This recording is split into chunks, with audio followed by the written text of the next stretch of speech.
ಶ್ರೀಗುರುಭ್ಯೋ ನಮಃ ಹರಿಃ ನಾರಾಯಣಾಯ ಪರಿಪೂರ್ಣಗುಣಾರ್ಣವಾಯ ವಿಷ್ಣೋದಯಸ್ಥಿತಿಲಯೋನ್ನಿಯತಿಪ್ರದಾಯ ಜ್ಞಾನಪ್ರದಾಯ ವಿಬುಧಾಸುರಸೌಖ್ಯದುಃಖಸತ್ಕಾರಣಾಯ ವಿತತಾಯ ನಮೋ ನಮಸ್ತೆ. ನಾರಾಯಣಂ ಸುರಗುರುಂ ಜಗದೇಕನಾಥಂ ಭಕ್ತಪ್ರಿಯಂ ಸಕಲಲೋಕನಮಸ್ಕೃತಂ ಚ ತ್ರೈಗುಣ್ಯವರ್ಜಿತಮಜಂ ವಿಭುಮಾದ್ಯವೀಶಂ ವಂದೇ ಭವಘ್ನಮರಾಸುರಸಿದ್ಧವಂದ್ಯಂ. ನಾರಾಯಣಂ ನಮಸ್ಕೃತ್ಯ ನರಂ ಚೈವ ನರೋತ್ತಮಂ ದೇವೀಂ ಸರಸ್ವತೀಂ ವ್ಯಾಸಂ ತತೋ ಜಯಮುದೀರೈ. ಶ್ರೀಗುರುಭ್ಯೋ ನಮಃ ಹರಿಃ. ಶಶಾಂಕಪುತ್ರಾದಭವತ್ಪುರೂರವಾಹ ತಸ್ಯಾಯುರಾಯೋರ್ನಹುಷೋ ಯಯಾತಿಃ ತಸ್ಯಾಸಪತ್ನಿ ಯುಗಲಂ ಸುತಾಶ್ಚ ಪಂಚಾಭವನ್ ವಿಷ್ಣುಪದೈಕಭಕ್ತಾಃ.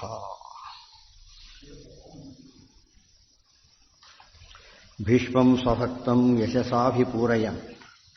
ಮುಂದೇನಾಯಿತು? ಭೀಷ್ಮರಿಗೆ ವಿಶೇಷವಾದಂಥ ವರ ಸಿಕ್ತು. ಭೀಷ್ಮ ಅನ್ನೋ ಹೆಸರು ಬಂತು. ದೇವವ್ರತ ಭೀಷ್ಮನಾಗಲಿಕ್ಕೆ ಕಾರಣ ಆಯಿತು. ಯಾರು ದೇವವ್ರತರಾಗ್ತಾರೋ ಅವರು ಮುಂದೆ ಭೀಷ್ಮರಾಗ್ತಾರೆ. ದೇವವ್ರತ ಅಂದ್ರೇನು? ದೇವರನ್ನೇ ಆರಾಧನೆ ಮಾಡ್ತಕ್ಕಂಥ ವ್ರತ ಇದ್ರೆವೆಲ್ಲ ಗುಣಗಳು ಬರೋದ್ರಿಂದ ಯಥಾಶಕ್ತಿ ಭೀಷ್ಮರ ಅಂತೆ, ಭೀಷ್ಮರವರು ಭೀಷ್ಮರಂತೆ ಆಗೋದಂದರೆ ಸ್ವಚ್ಛಂದ ಮೃತಿತ್ವ ಇತ್ಯಾದಿಗಳನ್ನು ಪಡಿತಾರೆ. ಸುಖವಾದ ಮರಣ ಎಷ್ಟೊತ್ತ ನೋಡಿರ್ತೀವಿ, ಇತ್ತೀಚೆಗೆ ಕೇಳ್ತಾ ಇರ್ತೀವಿ ಕೆಲವ್ರ ಬಗ್ಗೆ ಸುಖವಾದ ಮರಣ ಅಂಥೇಳಿ. ಅದು ಒಂದು ರೀತಿ ಅವ್ರು ಮಾಡಿದ ಸೇವೆಗೆ ತಕ್ಕ ಫಲ. ಇವರು ಭಾರಿ ವಿಶೇಷ ಆಯಿತು, ಯಥಾಯೋಗ್ಯ ಆಗುತ್ತೆ. ಮುಂದೆ ಹೇಳ್ತಾರೆ, ಭೀಮವ್ರತತ್ವಾಧಿ ತದಾಸ್ಯ ನಾಮ ಕೃತ್ವಾ ದೇವಾ ಭೀಷ್ಮ ಇತಿ ವ್ಯಚೀಕೃಪನ್ ಪ್ರಸೂರ ವೃಷ್ಟಿಂಚ ದಾಶ. ಅವೆಲ್ಲ ಆಗಿನ ಕಾಲಕ್ಕೆ ಆಗ್ತಾ ಇರ್ತದಲ್ಲ, ಈಗಿನ ಕಾಲಕ್ಕೆ ಕಲಿಯುಗದಲ್ಲಿ ಕಾಣಿಸೋದಿಲ್ಲ. ಪ್ರಸೂನ ವೃಷ್ಟಿಂಚ ದಾಶತತ್ತಾಂ ಕಾಳೀಂ ಸಮಾದಾಯ ಪಿತುಃ ಸಮರ್ಪಯತೆ ಜ್ಞಾತ್ವಾ ತುತಾಂ ರಾಜಪುತ್ರೀಂ ಗುಣಾಢ್ಯಾಂ ಸತ್ಯಸ್ಯ ವಿಷ್ಣೋರ್ಮಾತರಂ ನಾಮತಸ್ತತ್ ಲೋಕೆ ಪ್ರಸಿದ್ಧಾಂ ಸತ್ಯವತೀತ್ಯುದಾರಾಂ ವಿವಾಹಯಾಮಾಸ ಪಿತುಃ ಸ ಭೀಷ್ಮಃ ಪ್ರಾಯಃ ಸತಾಂ ನಮನಃ ಪಾಪಮಾರ್ಗೇ ಗಚ್ಚೇದಿತಿ ಹ್ಯಾತ್ಮನಶ್ಚ ಸಕ್ತಂ ಜ್ಞಾತ್ವಾ ಪಿತಾಂ ದಾಶಗೃಹೇ ವಿವರ್ಧಿತಾಂ ಜಗ್ರಾಹ ಸದ್ಧರ್ಮರತಶ್ಚ ಶಂತನುಃ ಸ್ವಚ್ಛಂದಮೃತ್ಯುತ್ವವರಂ ಪ್ರದಾಯ ತಥಾಪ್ಯಜೇಯತ್ವಮಧೃಷ್ಯತಾಂಚ ವೃದ್ಧೇಷು ಭೀಷ್ಮಸ್ಯ ರೂಪೋತ್ತಮೋಧಸ್ಯ ರೇಮೇತಯೈವಾಬ್ಧಗಣಾನ್ ಬಹುಂಶ್ಚ. ದೇವೇಸಾ ಅನೇಕ ದಿವಸಗಳ ಕಾಲ ಈ ಮಗನಿಗೆ ವರವನ್ನು ಕೊಟ್ಟ ಮೇಲೆ ತಾವು ಸಂಸಾರ ಮಾಡಿಕೊಂಡಿದ್ದಾನೆ ಶಂತನು ರಾಜ. ಮುಂದೆ ಕೆಲವು ದಿವಸ ಆದಮೇಲೆ ಇಬ್ಬರು ಮಕ್ಕಳಾದರು. ಲೇಭೇಸ ಚಿತ್ರಾಂಗದ ಮತ್ರ ಪುತ್ರಂ ತಥಾ ದ್ವಿತೀಯಂಚ ವಿಚಿತ್ರ ವೀರ್ಯಂ ತಯೋಶ್ಚ ಬಾಲ್ಯೇ ವ್ಯಸೃಜತ್ ಶರೀರಂ ಜೀರ್ಣೇನ ದೇಹೇನ ಹಿ ಕಿಂ ಮಮೇತಿ. ಲೇಭೇಸಃ ಚಿತ್ರಾಂಗದಂ ಅತ್ರ ಪುತ್ರಂ ತಥಾ ದ್ವಿತೀಯಂ ಚ ವಿಚಿತ್ರ ವೀರ್ಯಂ ತಯೋಃ ಚ ಬಾಲ್ಯೇ ವ್ಯಸೃಜತ್ ಶರೀರಂ ಜೀರ್ಣೇನ ದೇಹೇನ ಹಿ ಕಿಂ ಮಮ ಇತಿ. ಲೇಭೇಸ ಚಿತ್ರಾಂಗದಂ ಅತ್ರ ಪುತ್ರಂ ಮೊದಲೇದು. ತಥಾ ದ್ವಿತೀಯಂಚ ವಿಚಿತ್ರ ವೀರ್ಯಂ, ಹಿರಿಯ ಮಗ ಚಿತ್ರಾಂಗದ, ಕಿರಿಯ ಮಗ ವಿಚಿತ್ರ ವೀರ್ಯ, ಇಬ್ಬರು ಮಕ್ಕಳಾದರು ಪುತ್ರರು. ತಯೋಶ್ಚ ಬಾಲ್ಯೆ, ಇನ್ನೂರು ಚಿಕ್ಕವರಿದ್ದಾಗಲೇ ಬಾಲ್ಯದಲ್ಲಿದ್ದಾಗಲೇ ವ್ಯಸೃಜ ಶರೀರ, ದೇಹ ಬಿಟ್ಟುಬಿಟ್ಟಾತ. ಯಾತಕ್ಕೆ? ಜೀರ್ಣೇನ ದೇಹೇನ ಹಿ ಕಿಂ ಮಮೇತಿ. ದೇಹ ಜೀರ್ಣವಾಯಿತು, ಇನ್ನಿದ್ದೇನು ಉಪಯೋಗ, ಸಾಧನೆ ಆಗೋದಿಲ್ಲ ಅಂತಾರೆ. ಶರಭಂಗಾದಿಗಳು ದೇಹ ಬಿಟ್ಟರಲ್ಲ, ಹಾಗೆ ಸಾಧನೆ ಆಗದೆ ಹೋದ್ಮೇಲೆ ಇದ್ದು ಪ್ರಯೋಜನ. ಕಣ್ಣು ಹೋಯ್ತು ಮತ್ತೆ ಡ್ರೈವಿಂಗ್ ಮಾಡ್ತೀನಿ ಅರ್ಥ ಇಲ್ಲ. ಅದೇ ಯಾವ ಕೆಲಸ ಮಾಡಲಿಕ್ಕೆ ಸಾಧ್ಯತೆ ಇಲ್ಲ, ಆ ಕೆಲಸಕ್ಕೋಸ್ಕರ ಇರತಕ್ಕಂಥ ಪದಾರ್ಥಗಳನ್ನು ಇಟ್ಕೊಂಡು ಉಪಯೋಗ ಇಲ್ಲ. ಈ ಕಿಮ್ಮಮೇತಿ ಸ್ವೇಚ್ಛೆಯ ವರ್ಣತ್ವಂ ಸಪ್ರಾಪ. ಇಲ್ಲಿ ಸ್ವಾರಸ್ಯ, ಆತ ದೇಹವನ್ನು ಬಿಟ್ಟ ಅಂತ ಹೇಳಿ. ದೇಹವನ್ನು ಬಿಟ್ಟ ಅದರ ಅರ್ಥ ಏನು? ಆತನು ಕೂಡ ಇಚ್ಛಾಮರಣಿಯಾಗಿದ್ದ. ಅವರಿಗೆ ಇಚ್ಛೆ, ಆ ಶಕ್ತಿಯಲ್ಲಿ ವರ ಹಾಕಿಕೊಡ್ತಾರೆ. ಮತ್ತೆ ವರ ಕೊಟ್ಟ ಮೇಲೆ ಏನಾಗಿರ್ಬೇಕು? ಆತನಿಗೆ ಯೋಗ್ಯತೆ ಇರಲೇಬೇಕು. ಸ್ವರೂಪದಲ್ಲೂ ಭಾರಿ ದೊಡ್ಡವನು, ಹೊಸ ವರುಣ ಈತ, ಜೊತೆಗೆ ವಿಶೇಷ ಸಾಧನೆ ಮಾಡಿದವನಾದ್ದರಿಂದ ಆತನಿಗೆ ವರುಣಾವತಾರರಾಗಿದ್ದಕ್ಕೆ ಆತನಿಗೆ ಎಷ್ಟು ಶಕ್ತಿ ಇತ್ತು ಅಂದರೆ ಶಂತನು. ಆತ ಮುಟ್ಟಿದ್ರೆ ಸಾಕು, ದೇಹ ಏನಾಗ್ತಾ ಇತ್ತು? ಎಲ್ಲ ರೋಗ ವಾಸಿಯಾಗ್ಬಿಡ್ತಾ ಇತ್ತು, ಆರಾಮ ಅನಿಸ್ತಾ ಇತ್ತು. ಅದಕ್ಕೇನೆ ಜೀರ್ಣಂ ಯಮ್ಯಂ ಕರಾಭ್ಯಾಂ ಸ್ಪೃಶತಿ ಜೀರ್ಣಂ ಸ ಸುಖಮಶ್ನುತೆ. ಪುನರ್ಯುವಾಚ ಭವತಿ ನಾಮ್ನಾತಂ ಶಾಂತನುಂ ವಿದುಹು. ಮಹಾಭಾರತದ ಶ್ಲೋಕ. ಅಂದರೆ ಎಂ ಕರಾಭ್ಯಾಂ ಸ್ಪೃಶತಿ, ಎರಡೂ ಕೈಗಳಿಂದ ಅವನು ಮುಟ್ಟಿದ ಅಂದರೆ ಅವನೇನಾಗ್ತಿತ್ತೋ ಜೀರ್ಣಂ, ಹಣ್ಣನ್ನು ಮುದುಕರು ಮುಟ್ಟಿದ್ರೆ ಯುವಕನಾಗಿಬಿಡ್ತಾ ಇತ್ತು, ಮುದುಕರು ಮುಟ್ಟಿದ್ರೆ ಯುವಕರಾಗ್ತದೆ, ಅಂತಹ ಶಕ್ತಿ ಇತ್ತು. ಎರಡನೇದಾಗಿ ಸ್ವಿಚ್ ಹಾಕಿದ್ರೆ ಎಷ್ಟು ಚೇಂಜ್ ಆಗುತ್ತೆ ನೋಡಿದ್ರೆ, ಸ್ವಿಚ್ ಹಾಕಿದ ತಕ್ಷಣ ಮುಟ್ಟಿದ್ರೆ ಕೆಲಸ ಆಗ್ಬಿಟ್ಟದೆ, ಅದು ಇನ್ನೂ ಕೆಲವು ಸ್ವಿಚ್ ಆಗಿ ಬರುತ್ತೆ, ಫೆದರ್ ಟಚ್ ಈಗಂದ್ರೆ ಸಾಕು. ಅದು ಅದು ಅದು ಏನಿದೆ ಇಲ್ಲ, ಅದೇ ಬರ್ತಾ ಬರ್ತಾ ಎಷ್ಟು ಸುಲಭವಾಗಿದೆ ಅಂದರೆ ಮೆಕ್ಯಾನಿಕಲಿ ಭಾರಿ ಇಂಪ್ರೂವ್ ಆಗಿದ್ದಾನೆ, ಸ್ಪಿರಿಚುಯಲಿ ಭಾರಿ ಡೌನ್ ಆಗಿದ್ದಾನೆ. ಮೆಕ್ಯಾನಿಕಲಿ ವೃದ್ಧಿ ಅದಾಗಬಾರ್ದು, ಏನಾಗಬೇಕಾಗ ಸ್ಪಿರಿಚುಯಲಿ ಇಂಪ್ರೂವ್ ಆಗೋದು. ಇದು ಶಾಶ್ವತ, ಅದು ನಶ್ವರ, ಇದು ಡಿಪೆಂಡೆನ್ಸ್ ಇದೆ ಯಂತ್ರಗಳ ಮೇಲೆ, ಡಿಪೆಂಡೆನ್ಸ್ ಇಲ್ಲ. ಆ ದೃಷ್ಟಿಯಿಂದ ಎಂ ಕರಾಭ್ಯಾಂ ಸೃಚತಿ ಜೀರ್ಣಂ ಸಂಸ್ಕಮಶ್ನುತೆ ಪುನರ್ಯುವಾಚ ಭವತಿ. ಅಷ್ಟೇ ಮತ್ತೆ ಯುವಕನಾಗಿ ಬಿಡ್ತಾ ಇದ್ದ. ಆದ್ದರಿಂದಾನೇ ನಾಮ್ನಾಥಂ ಶಾಂತನು, ಶಂ ತನು, ತನು ಅಂದರೆ ದೇಹ, ಶಂ ಅಂದರೆ ಸುಖ, ಸುಖವಾಗಿರ್ತಕ್ಕಂಥ ರೀತಿ ದೇಹವನ್ನು ಮಾಡಬಹುದು ಅಂತ ಅರ್ಥ. ಆದ್ದರಿಂದಾನೇ ಸ್ವೇಚ್ಛೆಯ ವರುಣತ್ವಂ ಸ ಪ್ರಾಪರಾನಿಚ್ಛೆಯ ತನು.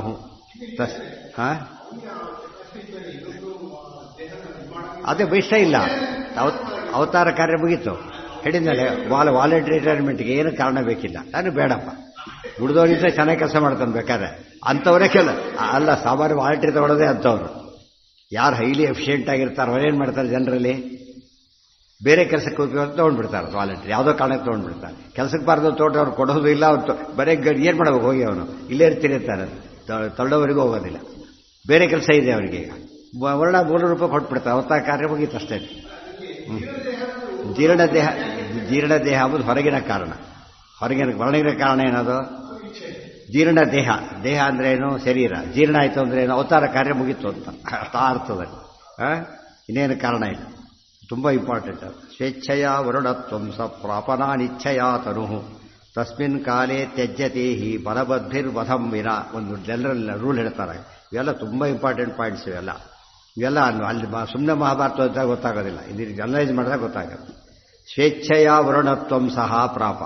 ಸ್ವೇಚ್ಛೆಯ, ಇಚ್ಛೆಯಿಂದನೇ ದೇಹ ಬಿಟ್ಟಾತ ಸ್ವಚ್ಛಂದ ಮೃತ್ಯುವಾಗಿ ಹೊರಟ. ಒಂದು ಇದರ ಸಾಮರ್ಥ್ಯ ಇತ್ತು, ಒಂದು ಏನೋ ಅಲ್ಲ ಹೇಳ್ತಾರೆ, ಒಂದು ನಿಯಮ ಹೇಳ್ಬಿಡ್ತಾರೆ, ಎಲ್ರಿಗೂ ಹೇಳ್ತಾರೆ. ನ ಅನಿಚ್ಛೆಯ ತನುಹು ತಸ್ಮಿನ್ ಕಾಲೇ ತ್ಯಜ್ಯತೆ. ಆ ಕಾಲದಲ್ಲಿ ಸಾಮಾನ್ಯವಾಗಿ ಹೇಗೆ ಸಾಯ್ತಾ ಇದ್ರು, ಇಷ್ಟಪಟ್ಟೆ ಸಾಯ್ತಾ ಇದ್ರು, ಗೊತ್ತಾಯ್ತಾ. ಸಾಮಾನ್ಯವಾಗಿ ಕೃತಯುಗದಲ್ಲಂತೂ ಎಲ್ಲರೂ ಹಾಗೇನೆ, ಆಯುಷ್ಯ ಮುಗಿತು ಅಂದ್ರೆ ಎಲ್ಲ ಯಾವ ಗಲಾಟೆ ಏನೇನೂ ಇಲ್ಲ, ಹೊರಟ್ಬಿಡ್ತಾ ಇದೆ. ಯಾಕಂತೆ ಅವ್ರ ಒಂದು ಸಾಧನೆಗೋಸ್ಕರ ಬಂದಿರ್ತಾರೆ, ಸಾಧನೆ ಹೊರಟು ಬೇರೆ ಯಾವುದೋ ಅಟ್ಯಾಚ್ಮೆಂಟ್ ಇರ್ಲಕ್ಕೆ ಹೋಗೋದಿಲ್ಲ ಅವರು. ಅಷ್ಟು ಬೇರೆ ಊರಿಗೆ ಹೋಗಿರ್ತೀವಿ, ಅದು ಹೇಗೆ ಬರ್ತೀವಿ ವಾಪಸ್ ಬರ್ತಾ, ಆದಷ್ಟು ಬೇಗ ಹೋಗ್ಬೇಕು ಅಂತ ಕಾಯ್ತಿರ್ತಾರೆ.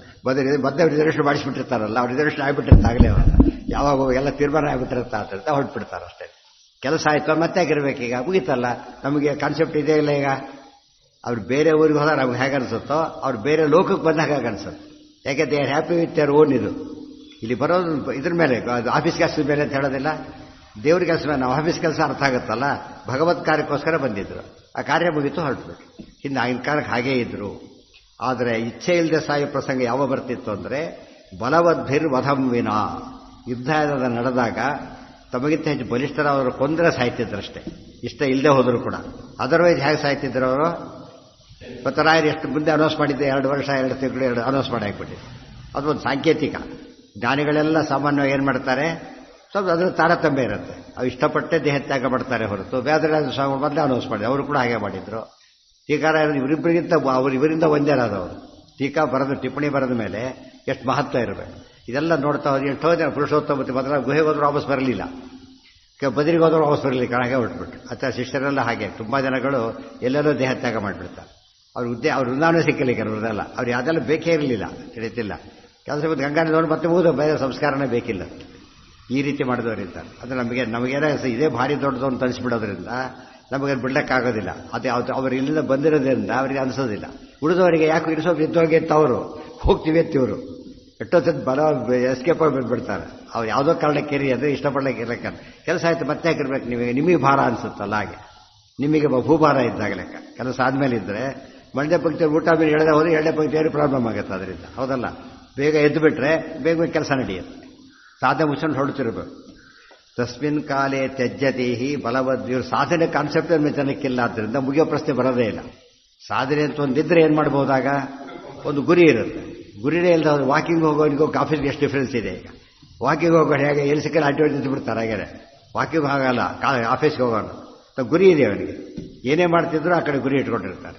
ಇವತ್ತನಲ್ಲೇ ಅಲ್ಲ ಗೋಲ್ಲೆಸ್ ಲೈಫ್ ಬೇರೆ, ಲೈಫ್ ವಿತ್ ಗೋಲ್ ಬೇರೆ.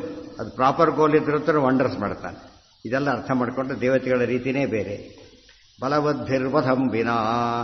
ಮತ್ತು ಹೇಗೆ ಮನುಷ್ಯ ಸಾಯ್ತಾನಲ್ಲಿ ಯಾತಕ್ಕೆ ಅಂತ ಕೇಳಿದರೆ ಇವತ್ತಿನ ಕಥೆ ಹೇಳ್ತಾರೆ. ಅತಿಸಕ್ತಾ ತಪೋಹೀನಾ ಕಥಂಚಿನ್ ಮೃತಿಮಾಪ್ನುಯು. ಅತಿಸಕ್ತಾ ತಪೋಹೀನಾ ಕಥಂಚಿತ್ ಮೃತಿಮಾಪ್ನುಯು.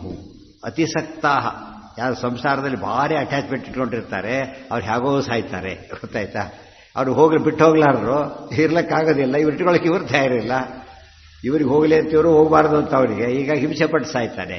ಮನಸ್ಸಿನಲ್ಲೂ ಹಿಂಸೆ, ದೇಹಕ್ಕೂ ಹಿಂಸೆ. ಅತಿಸಕ್ತಾ ಫಸ್ಟ್. ತಪೋಹೀನಾ ಯಾರು ತಪಸ್ ಮಾಡಿರೋದಿಲ್ಲ. ತಪಸ್ಸು ದೊಡ್ಡ ಧನ, ಅದು ತಪೋಧನರು ಅಂತ ಕರೀತಾರೆ.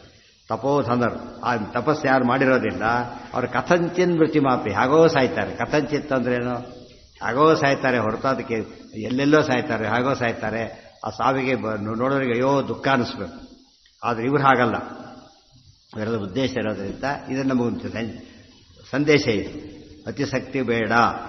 ಅದೇ ರೀತಿ ತಪೋಹೀನಾ ತಪಸ್ಸು, ಸಂಧ್ಯಾವಂದನೆ ಮಾಡೋ ತಪಸ್ಸು, ಉಪವಾಸಾದಿಗಳು ತಪಸ್ಸು, ವ್ರತಗಳು ತಪಸ್ಸು, ಪಾಠ ಪ್ರವಚನ ಭಾರಿ ದೊಡ್ಡ ತಪಸ್ಸು. ತದ್ಧಿ ತಪಃ ಅವೆಲ್ಲ ತಿಳ್ಕೊಂಡಾಗ ಏನಾಗುತ್ತಾಗ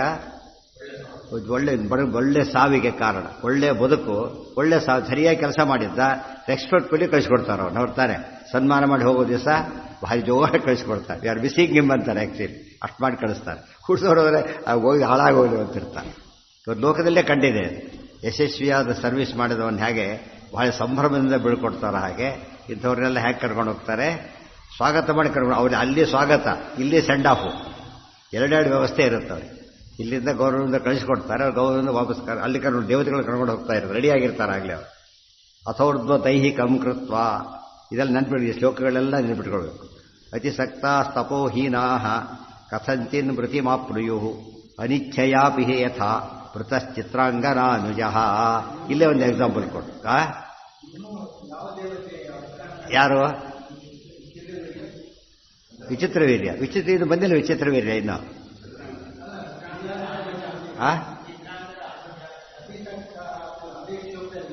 ಅಲ್ಲ, ಏನಂದ್ರೆ ಚಿತ್ರಾಂಗದ ಅನುಜ ಸತ್ನಲ್ಲ ಹಾಗೆ ಅಂತ ಹೇಳ್ಬಿಟ್ಟು. ಹೇಗೆ ಸತ್ತಾತ? ಅತಿಸಕ್ತನಾಗಿ ಸತ್ತ, ತಪೋಹೀನನಾಗಿ ಸತ್ತ. ಅದೇ ವಂಶದವನು, ಆತನ ಮಗನೇ ಶಂತನರಾಜ ಹೇಗೆ ಸತ್ತ, ಭೀಷ್ಮರಿಗೆ ವರ ಹೇಗಿದೆ, ಇವು ಚಿತ್ರಾಂಗದ ಯುದ್ಧದಲ್ಲಿ ಹೇಳ್ಬಿಟ್ರೆ ಯುದ್ಧದಲ್ಲಿ ಸಾಯ್ತಾನೆ ಚಿತ್ರಾಂಗದ. ಸೊ ಪ್ರಾಬ್ಲಮ್ ಇಲ್ಲ. ಇವನ್ ತಮ್ಮ ಹೇಗೆ ಸತ್ತ ಅಂದ್ರೆ ಅತಿಸಕ್ತನಾಗಿ ಸತ್ತ, ತಪಸ್ಸು ಮಾಡದೆ ಸತ್ತ. ಅಲ್ಲೇ ದೃಷ್ಟಾಂತ ಕೊಟ್ಟಿದ್ದರಿಂದ ಉಳಿದೋ ದೃಷ್ಟಾಂತ ಬೇಕಿಲ್ಲ. ಅವ್ರು ಅದೇ ಅಣ್ಣ ತಮ್ಮಂದ್ರಲ್ಲೇ ವ್ಯತ್ಯಾಸ ಇದೆ. ಅಣ್ಣ ತಮ್ಮಂದ್ರೆ 3 ಎಕ್ಸಾಂಪಲ್. ಈಗ ಸ್ವೇಚ್ಛೆಯ ಹೋಗಿದ್ದಕ್ಕೆ ಯಾರೋ ಶಂತನರಾಜನೇ, ಯುದ್ಧದಲ್ಲಿ ಹೋಗಿದ್ದಕ್ಕೆ ಯಾರೋ ಚಿತ್ರಾಂಗದ, ಈ ರೀತಿ ಹೋಗಿದ್ದಕ್ಕೆ ಯಾರೋ ಇವರು. ಈಗ 3 ಜನದ ಕಥೆ ಬಂದೋಯ್ತು. ಒಂದೇ ದೃಷ್ಟಾಂತ ಸಿಕ್ತ ಅದರಲ್ಲಿ, ಒಂದೇ ಫ್ಯಾಮಿಲಿಯಲ್ಲಿ ಸಿಕ್ಕ. ಹೇಳಿಲ್ಲ ಅದು ವಿಚಿತ್ರವೀರ್ಯ ಅಂತ ಯಾರು ಅಂತ ಹೇಳಿಲ್ಲ, ಅಷ್ಟೇ ಹೇಳಿದಾರೆ. ಚಿತ್ರಾಂಗದ ಅಷ್ಟೇ. ಯಾರ ವಂಶಾವತಾರ ಹೇಳಿರೋದಿಲ್ಲ, ಅವ್ರ 3 ಹೆಸರು ಅದೇ ಇರುತ್ತೆ ಅಂತ ಅರ್ಥ. ಪರೀಕ್ಷಿತ ರಾಜನ ಹೇಳಿದ್ರು ಪರೀಕ್ಷಿತ ರಾಜ ಅಂತಾನೆ ಹೆಸರು. ಕಾರ್ತವೀರ್ಯಾರ್ಜುನ 3 ಜನ ಕಾರ್ತವೀರ್ಯಾರ್ಜುನ ಅಂತಾನೆ ಹೆಸರು. ಭರತನೇ ವ್ಯತ್ಯಾಸ ಇಲ್ಲ. ವಿಷ್ಣುರಾತ ಇನ್ನೊಂದು ಹೆಸರು, ಅದು ಪರೀಕ್ಷಿತ ರಾಜ ಇನ್ನು ಮುಖ್ಯ ಹೆಸರು. ಗೊತ್ತಾಯ್ತಾ? ಅದು ಹೆಸರು ಸಾಮಾನ್ಯ ವಂಶಾವತಾರ ಹೇಳಿದೆ.